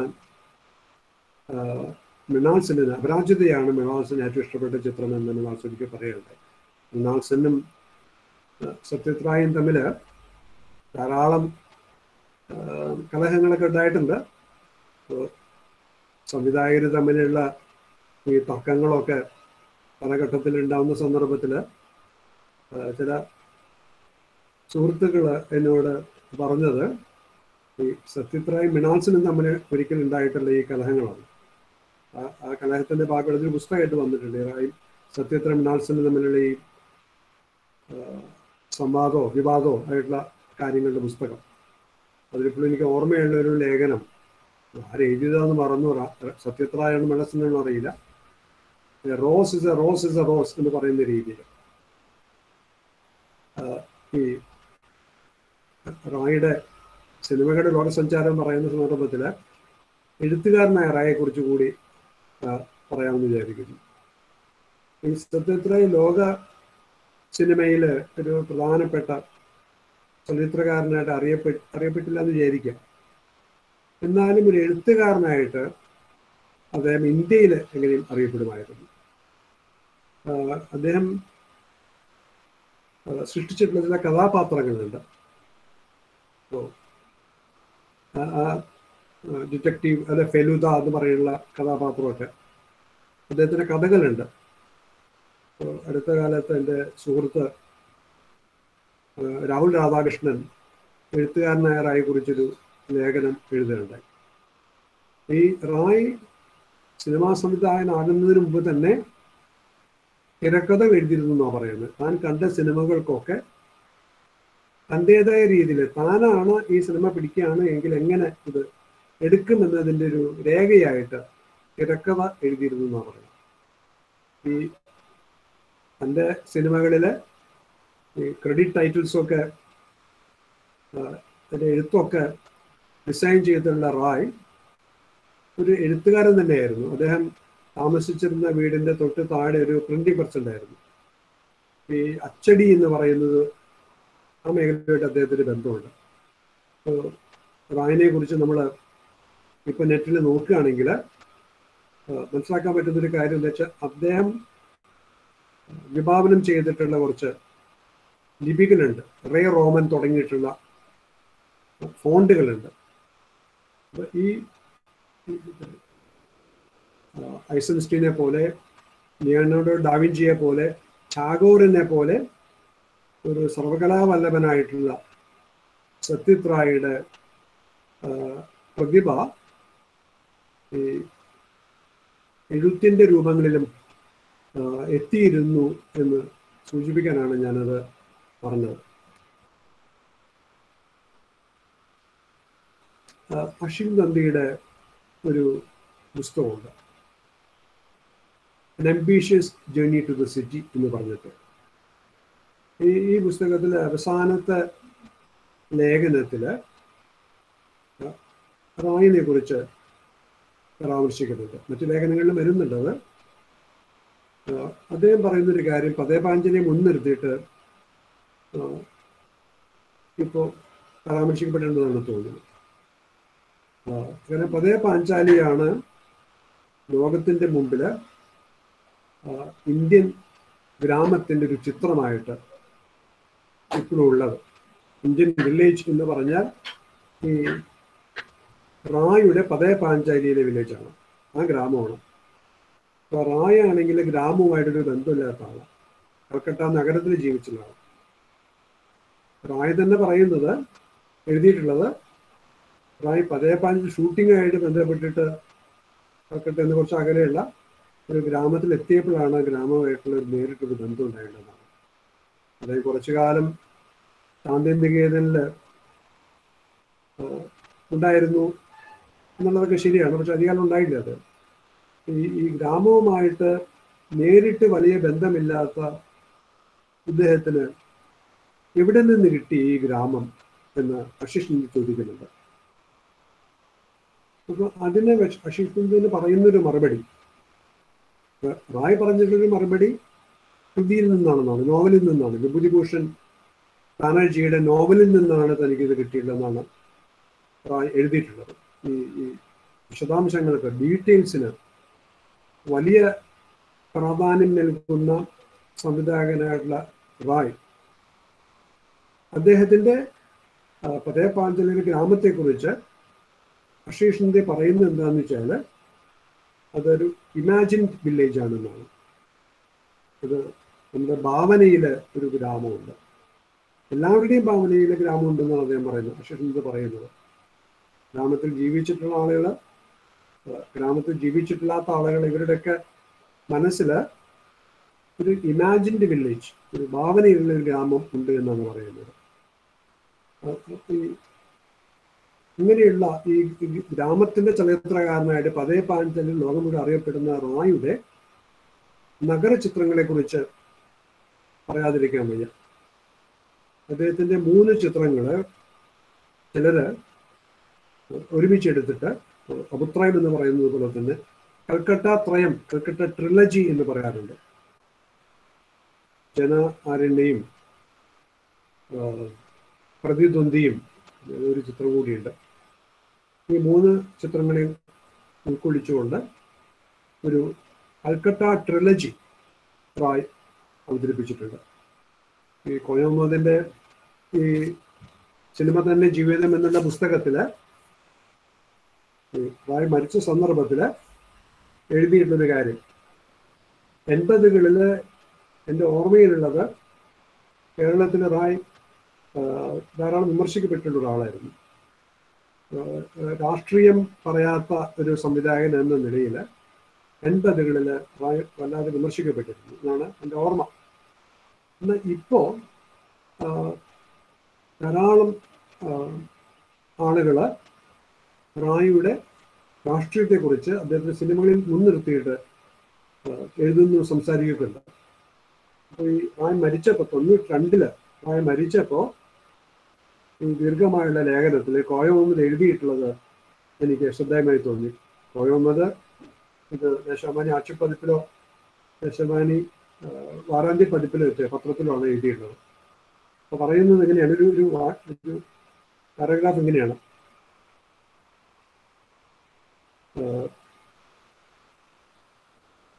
ന്യൂനോക്തിയാണ് റായുടെ സാമാന്യമായ വിനിമയ രീതി. ഒരു അണ്ടർസ്റ്റേറ്റ്മെന്റ് ആണ് അദ്ദേഹത്തിന്റെ സാധാരണ രീതി. ഇത് അദ്ദേഹത്തിന്റെ പ്രതിബദ്ധതയെക്കുറിച്ച് ഒട്ടേറെ വിവാദങ്ങൾക്ക് വഴിവെച്ചിട്ടുണ്ട്. 80കളിൽ നമ്മൾ എഴുത്തുകാരുടെ കലാപ്രവർത്തകരുടെ കമ്മിറ്റ്മെന്റിനെ ധാരാളം സംസാരിക്കും. ആ ഒരു കമ്മിറ്റ്മെന്റാണ് ഇവിടെ പ്രതിബദ്ധത എന്നുള്ള വാക്കായിട്ട് ഉള്ളത്. എന്നാൽ പതയപാഞ്ചാലി മുതൽ ശാഖോപ്രശാഖയും ആഗന്തുക്കും വരെയുള്ള കൃതികൾ ആ മനുഷ്യ കഥാനുഗായിയുടെ, അച്ഛനെ കുറിച്ചാണ് തോന്നുന്നത്, മുണ്ടശ്ശേരി ഭാഷ ആണ് മനുഷ്യ കഥാനുഗായി എന്നുള്ള പ്രയോഗം ഉണ്ടെന്നുള്ളത്.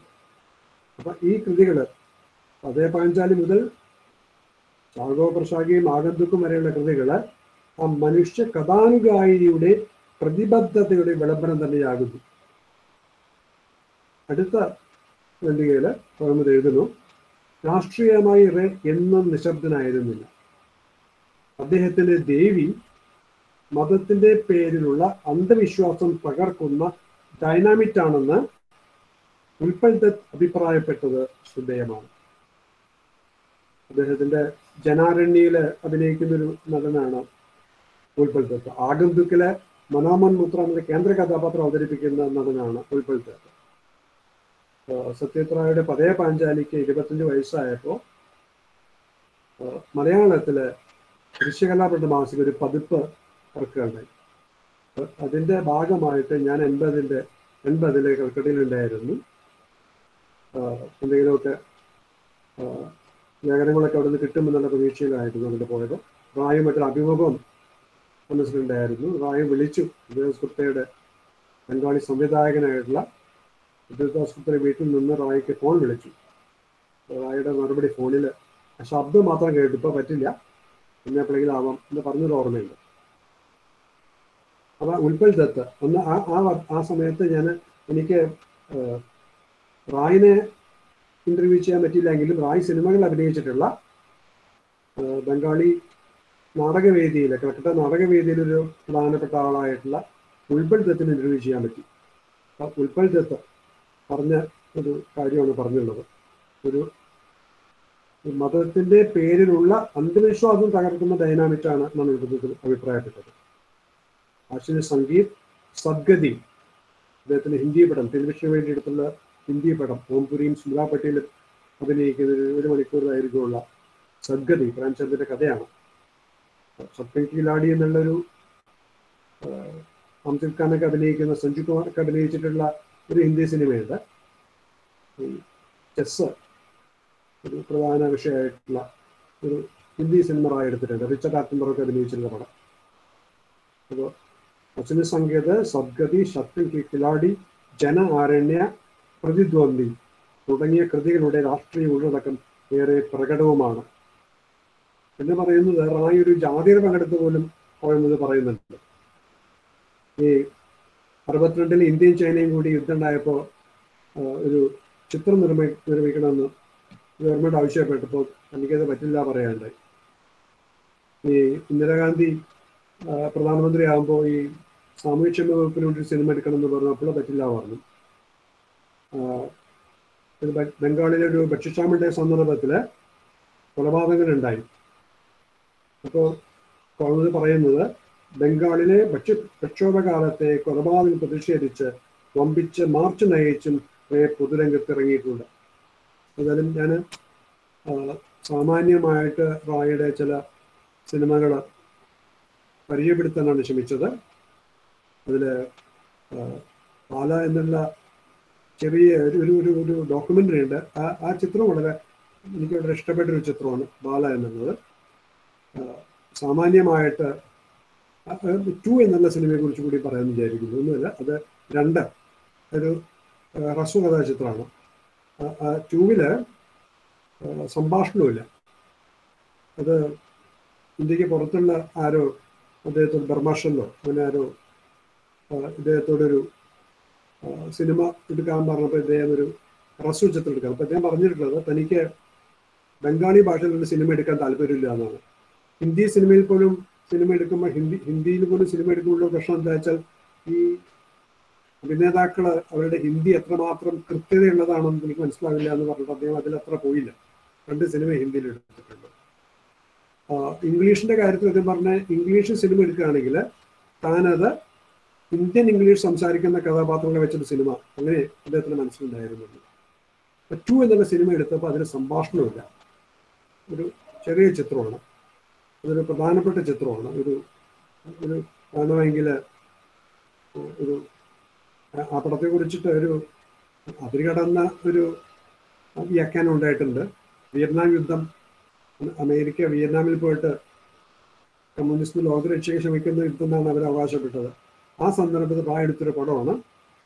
അപ്പം അതിൽ റായ് ഈ 2 എന്നുള്ള സിനിമ എടുക്കുക വഴി അമേരിക്കൻ വിരുദ്ധ നിലപാട് എടുത്തിട്ടുള്ള ഒരു വ്യാഖ്യാനമുണ്ട്. അത് മാത്രം ശരിയാണെന്ന് അറിയില്ല. തീർച്ചയായിട്ടും സൂക്ഷ്മമായ തലത്തിൽ അത് ഉണ്ടാക്കിയിരിക്കാം.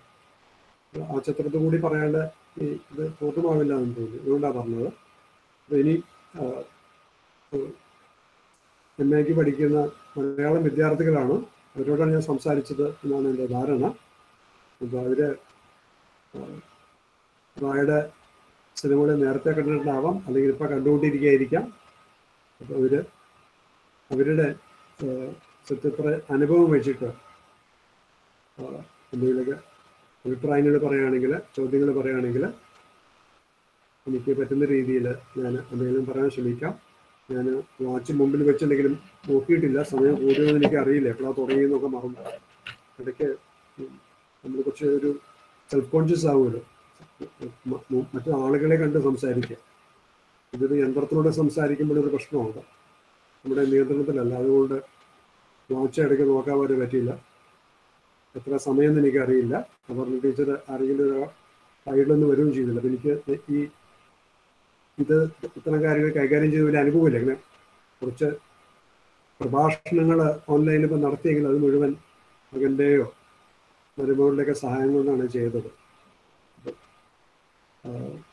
വിദ്യാർത്ഥികളുടെ അഭിപ്രായങ്ങൾ, ചോദ്യങ്ങളൊക്കെ പ്രതീക്ഷിക്കുന്നു.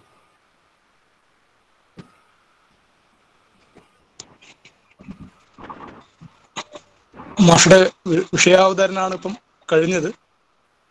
സത്യത്രയുടെ ഏതാണ്ട് 1 മണിക്കൂർ, 40 മിനിറ്റാണ് ഉദ്ദേശിക്കുന്നത്. എന്നാലും കുഴപ്പമില്ല. തുടങ്ങാൻ കുറച്ച് വൈകിട്ടുണ്ടായിരുന്നു. ഏതാണ്ട് അതെ 1 മണിക്കൂർ തന്നെ, ഒരു 50-55 മിനിറ്റോളം എടുത്തിട്ടുള്ളൂ മാഷ്. പ്രത്യേകിച്ച് സത്യത്രയുടെ ജീവിതം, അദ്ദേഹത്തിന്റെ ചലച്ചിത്രം എത്തരത്തിലാണ് പൊതുവെ ഇന്ത്യൻ സിനിമയെ രൂപപ്പെടുത്തിയത് എന്നടക്കം മാഷ് ഇവിടെ സംസാരിച്ചു.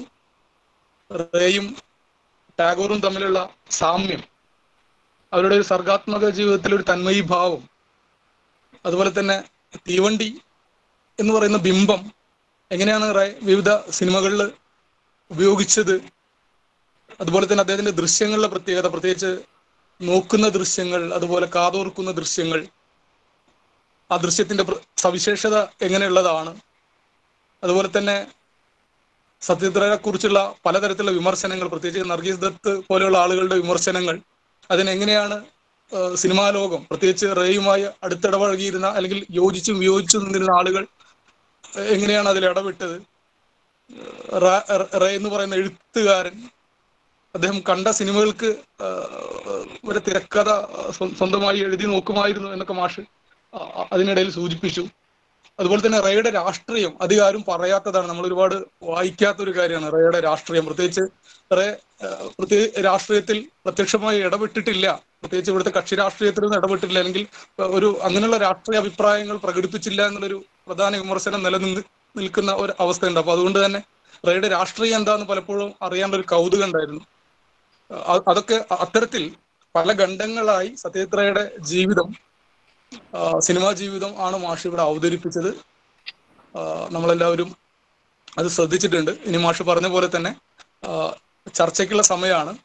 പ്രത്യേകിച്ച് മാഷ് അവതരിപ്പിച്ച ഈ വിഷയം നമ്മൾ എങ്ങനെ ഉൾക്കൊണ്ടു, അത് കൂടുതൽ മാഷോട് എന്തെങ്കിലും നമുക്ക് അതുമായിട്ട് ബന്ധപ്പെട്ട് ചോദിക്കാനുണ്ടോ? അതൊക്കെയാണ് ഈ സെമിനാറിനെ, ഈ വെബിനാറിനെ ശ്രദ്ധേയമാക്കുക. അപ്പോൾ അതുകൊണ്ട് തന്നെ നിങ്ങളുടെ ചോദ്യങ്ങൾ പ്രതീക്ഷിക്കുന്നു. ചോദ്യം ചോദിക്കുന്ന ആൾക്കാർക്ക് അവരുടെ മൈക്ക് ഓൺ ചെയ്തോ അതുപോലെ തന്നെ വീഡിയോ ഓൺ ചെയ്തും ചോദ്യങ്ങൾ ചോദിക്കാവുന്നതാണ്.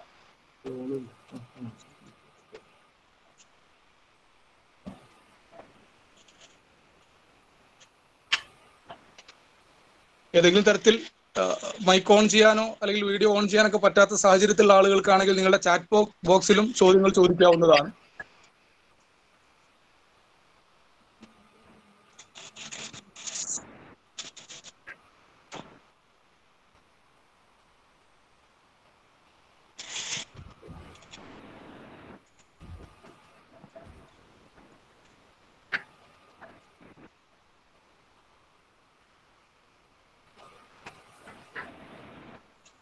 നമ്മൾ തുടങ്ങാൻ തന്നെ കുറച്ച് സമയം എടുത്തിട്ടുണ്ട്. അപ്പോൾ അതുകൊണ്ട് തന്നെ ചോദ്യങ്ങൾ ഉണ്ടെങ്കിൽ വേഗത്തിൽ മുന്നോട്ട് വരികയാണെങ്കിൽ നമുക്ക് സമയബന്ധിതമായി ഈ വെബിനാർ അവസാനിപ്പിക്കാം.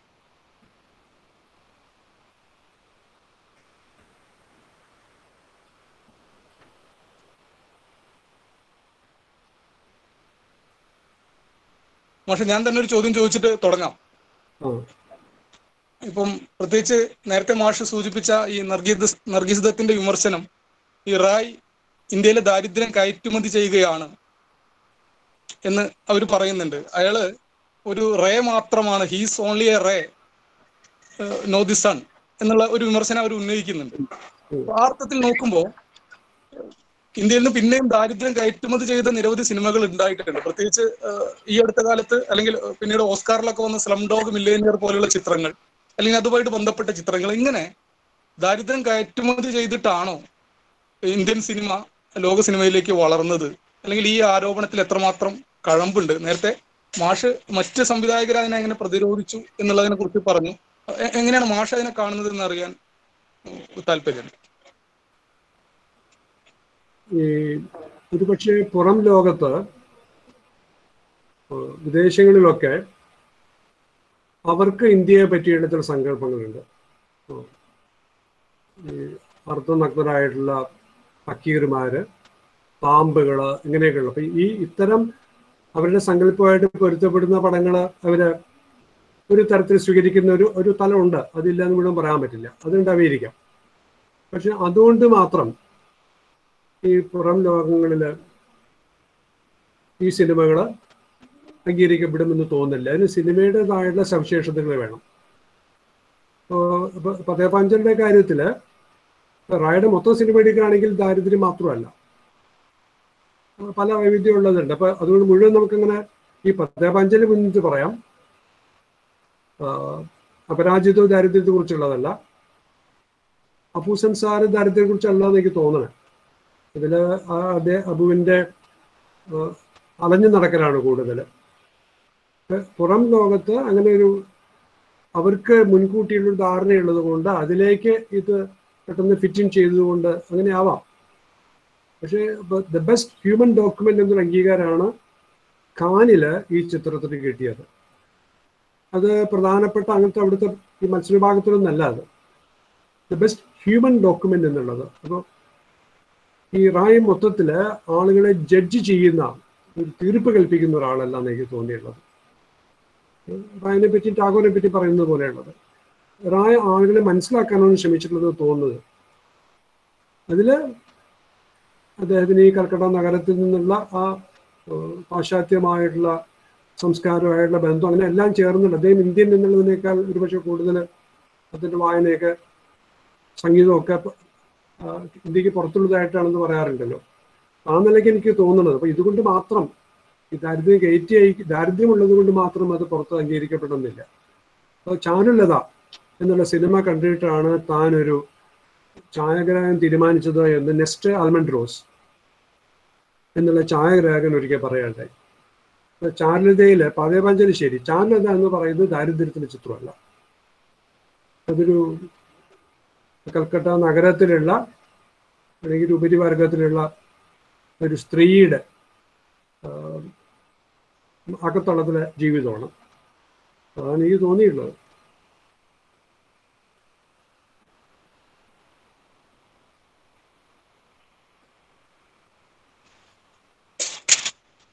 മറ്റു ചോദ്യങ്ങൾ എന്തെങ്കിലും ഉണ്ടെങ്കിൽ ചോദിക്കാവുന്നതാണ്.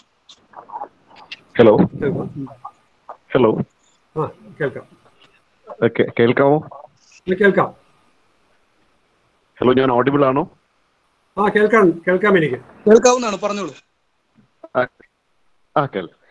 സാറ് ഈ സൽമാൻ റുഷ്ദിയുടെ രചനയുടെ പ്രചോദനത്തിനെ പറ്റി പറഞ്ഞു. ഞാൻ എൻ്റെ ഒരു ചെറിയ ഓർമ്മ, ഈ സോൾട്ട് ബെല്ലോയുടെ ഹെർസോഗിനകത്ത് ഹെർസോഗ് തന്റെ കൂട്ടുകാരന് ഒരു കത്ത് എഴുതുമ്പോൾ എടുത്തു പറയുന്നുണ്ട്, ഞാനിങ്ങനെ പച്ചർപാഞ്ചാലി എന്ന് പറഞ്ഞു ഒരു ചിത്രം കണ്ടു, അതിനകത്ത് ഓൾഡ് ക്രോണിയായിട്ട് അഭിനയിക്കുന്ന ഒരു സ്ത്രീയുടെ കാര്യമൊക്കെ എടുത്ത് പറയുന്നുണ്ട്. അപ്പൊ എനിക്ക് തോന്നുന്നത് ഈ സാഹിത്യകാരന്മാരുടെ ഇടയിൽ ഈ ഒരു എഴുതി വെച്ചിട്ടുള്ള ഒരു കാര്യമാണ്. തപ്പി കാണാൻ എഴുതി വെച്ചതായതുകൊണ്ട്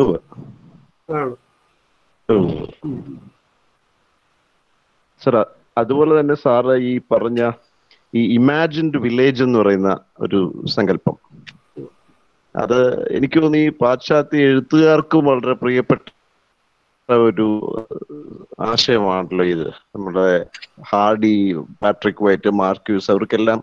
അപ്പൊ ഇതൊക്കെ കൊണ്ടായിരിക്കും ഒരു പാശ്ചാത്യ ഒരു ഇഷ്ടം ഈ റേയുടെ ശൈലിയോട് തോന്നിയെന്നുള്ളത്. മൂന്നാമത്തെ ഒരു ചെറിയ സംശയം, ഈയിടെ സാറേ ഒരു യൂട്യൂബിലൊക്കെ വളരെ പോപ്പുലറായിട്ട് റേയുടെ സത്യജിത് റേയുടെ സാർ പ്രത്യേകിച്ച് പറഞ്ഞ ആ ട്രെയിൻ കാണുന്ന വിഷ്വൽ എല്ലാം കളർ ചെയ്തിട്ട് ഡിജിറ്റലാക്കി പുറത്തു വന്നിട്ടുണ്ട്. അതിനെ പറ്റിയും അങ്ങയുടെ അഭിപ്രായം എന്നറിഞ്ഞാൽ കൊള്ളാം. ഏറ്റവും അവസാനം പറഞ്ഞ കാര്യത്തില് നമുക്ക് ഏതൊരു ആർട്ടിസ്റ്റിനും തൻ്റെതായ രീതിയിൽ ഇപ്പം നമ്മുടെ ഒരു നിരൂപകൻ വ്യാഖ്യാനം നൽകുന്നത് പോലെ ആർട്ടിസ്റ്റുകൾക്കും വ്യാഖ്യാനം കൊടുക്കാനുള്ള സ്വാതന്ത്ര്യം ഉണ്ടെന്ന് വിശ്വസിക്കുന്ന ആളാണ് ഞാൻ. ഈ അതിന് ആ ആർട്ടിസ്റ്റാണ് അത് എവിടെ വരെ പോകാം എന്നുള്ളതൊക്കെ തീരുമാനിക്കേണ്ടത്. അദ്ദേഹം കളറ് കൊടുത്തത് കൊണ്ട് അത് കൂടുതൽ നന്നായി എന്നുള്ള തരത്തിൽ ആരും വിലയിരുത്തിയിട്ടില്ല. പതേപാഞ്ചാലി എന്ന് പറയുന്ന ചിത്രത്തിൻ്റെ ഈ പതേപാഞ്ചാലി എപ്പോഴും ഞാൻ പറയുന്നുവെങ്കിലും എൻ്റെ സുഹൃത്ത് ചലച്ചിത്ര നിരൂപകനായ മോഹനകൃഷ്ണൻ അത് കുറച്ച് ദിവസം എടുത്ത് പറയണ്ടേ, അത് ഉച്ചാരണം ശരിയല്ല എന്ന്. ശരിയാണ്.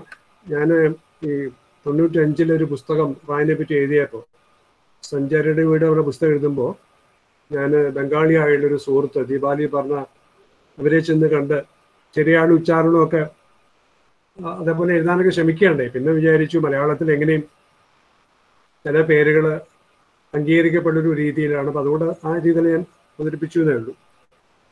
അപ്പം ഈ പതേപാഞ്ചാലിയുടെ ആ ഒറിജിനൽ എന്ന് പറയുമ്പോൾ ഈ ചിത്രത്തിൻ്റെ ഒറിജിനൽ എന്നല്ല പറഞ്ഞാൽ പതേപാഞ്ചാലി ഒറിജിനലായിട്ട് നിൽക്കുന്നുണ്ട്. അതിനേക്കാൾ മികച്ച രീതിയിൽ എന്തെങ്കിലും കൊണ്ടുവരാൻ കഴിയുകയാണെങ്കിൽ നല്ലത് തന്നെയാണ്. ഇപ്പോൾ അപർണാസൻ ഇപ്പം അടുത്തൊരു പടം എടുത്തുല്ലോ, ഗരേബേരയുടെ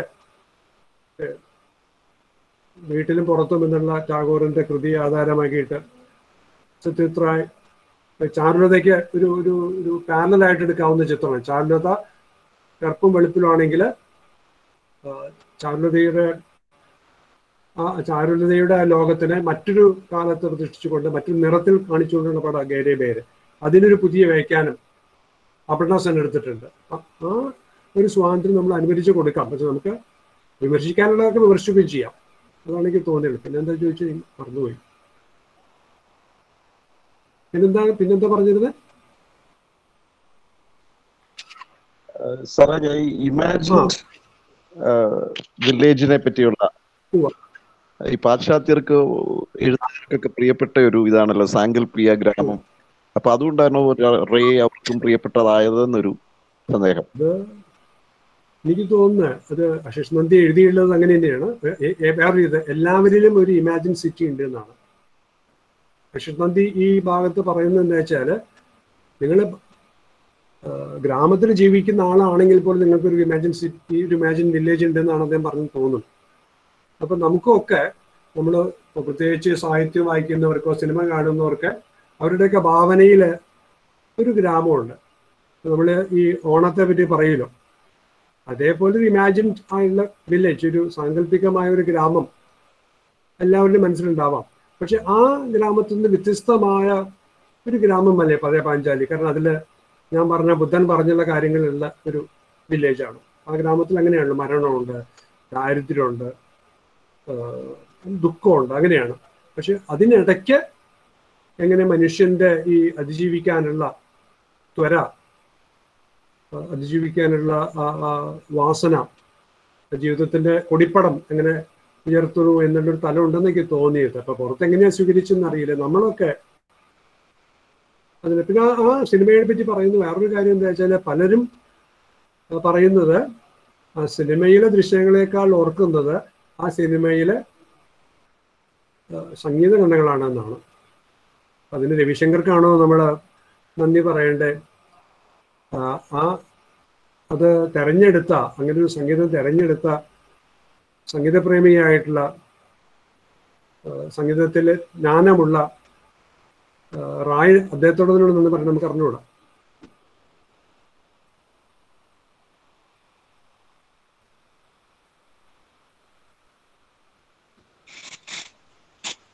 ഇനി ചോദ്യങ്ങൾ എന്തെങ്കിലും ഉണ്ടെങ്കിൽ ചോദിക്കാം. എല്ലാച്ചെങ്കിൽ നമുക്ക് ഈ സെഷൻ അവസാനിപ്പിക്കുകയും ചെയ്യാം. പിന്നെ അവസാനിപ്പിക്കുകയാണെങ്കിൽ ഞാൻ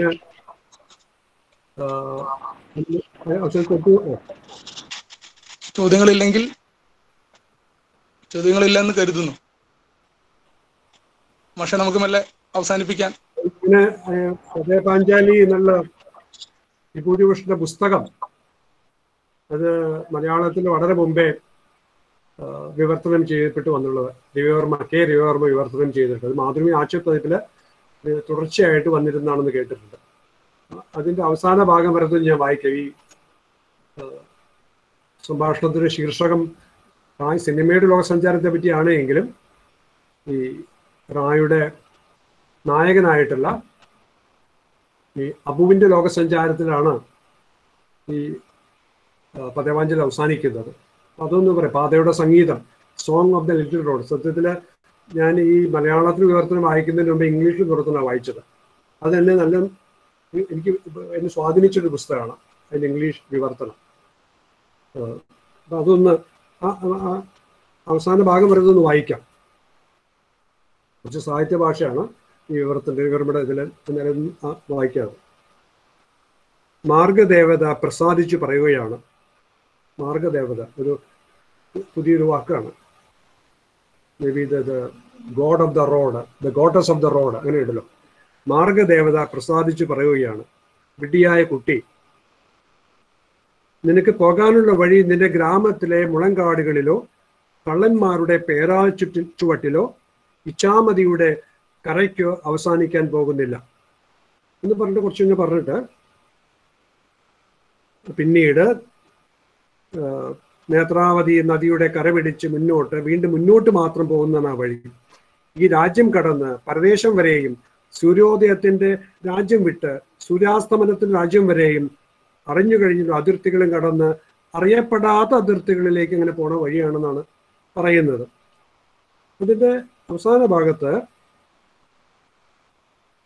അതിൻ്റെ പൊട്ടാത്ത വീണക്കമ്പുകളിൽ നിന്നുയരുന്ന സംഗീതം അനന്തമായ കാലവും അപാരമായ ആകാശവും മാത്രമേ കേൾക്കുന്നുള്ളൂ. അതിനൊരു അനന്തമായ കാലവും അപാരമായ ആകാശവും മാത്രമേ കേൾക്കുന്നുള്ളൂ. ഈ വഴിയിലൂടെയുള്ള വിചിത്രമായ ഉല്ലാസയാത്രയ്ക്കിടെ ആർക്കും കാണാനാവാത്ത തിലകവും തൊടുവിച്ചിട്ടല്ലോ ഞാൻ നിന്നെ വീട്ടിൽ നിന്ന് ഇറക്കിക്കൊണ്ടുപോകുന്നത്. ഈ മലയാള വിവർത്തനത്തിന്റെ അവസാനത്തെ വാക്യം ഇതൊരൊറ്റ പാരഗ്രാഫാണ്, ഒറ്റ വാക്യമേ ഉള്ളൂ. അതിൽ ഞാൻ എൻ്റെ വാക്കുകൾ അവസാനിപ്പിക്കാം. വരൂ നമുക്ക് പോകാം. ഈ വാക്കുകളിലാണ് ഈ കെ രവിവർമ്മയുടെ വിവർത്തനം അവസാനിക്കുന്നത്. അവസാനത്തെ പാരഗ്രാഫ് വരൂ നമുക്ക് പോകാം എന്നുള്ള വാക്കുകളിലാണ്. നന്ദി.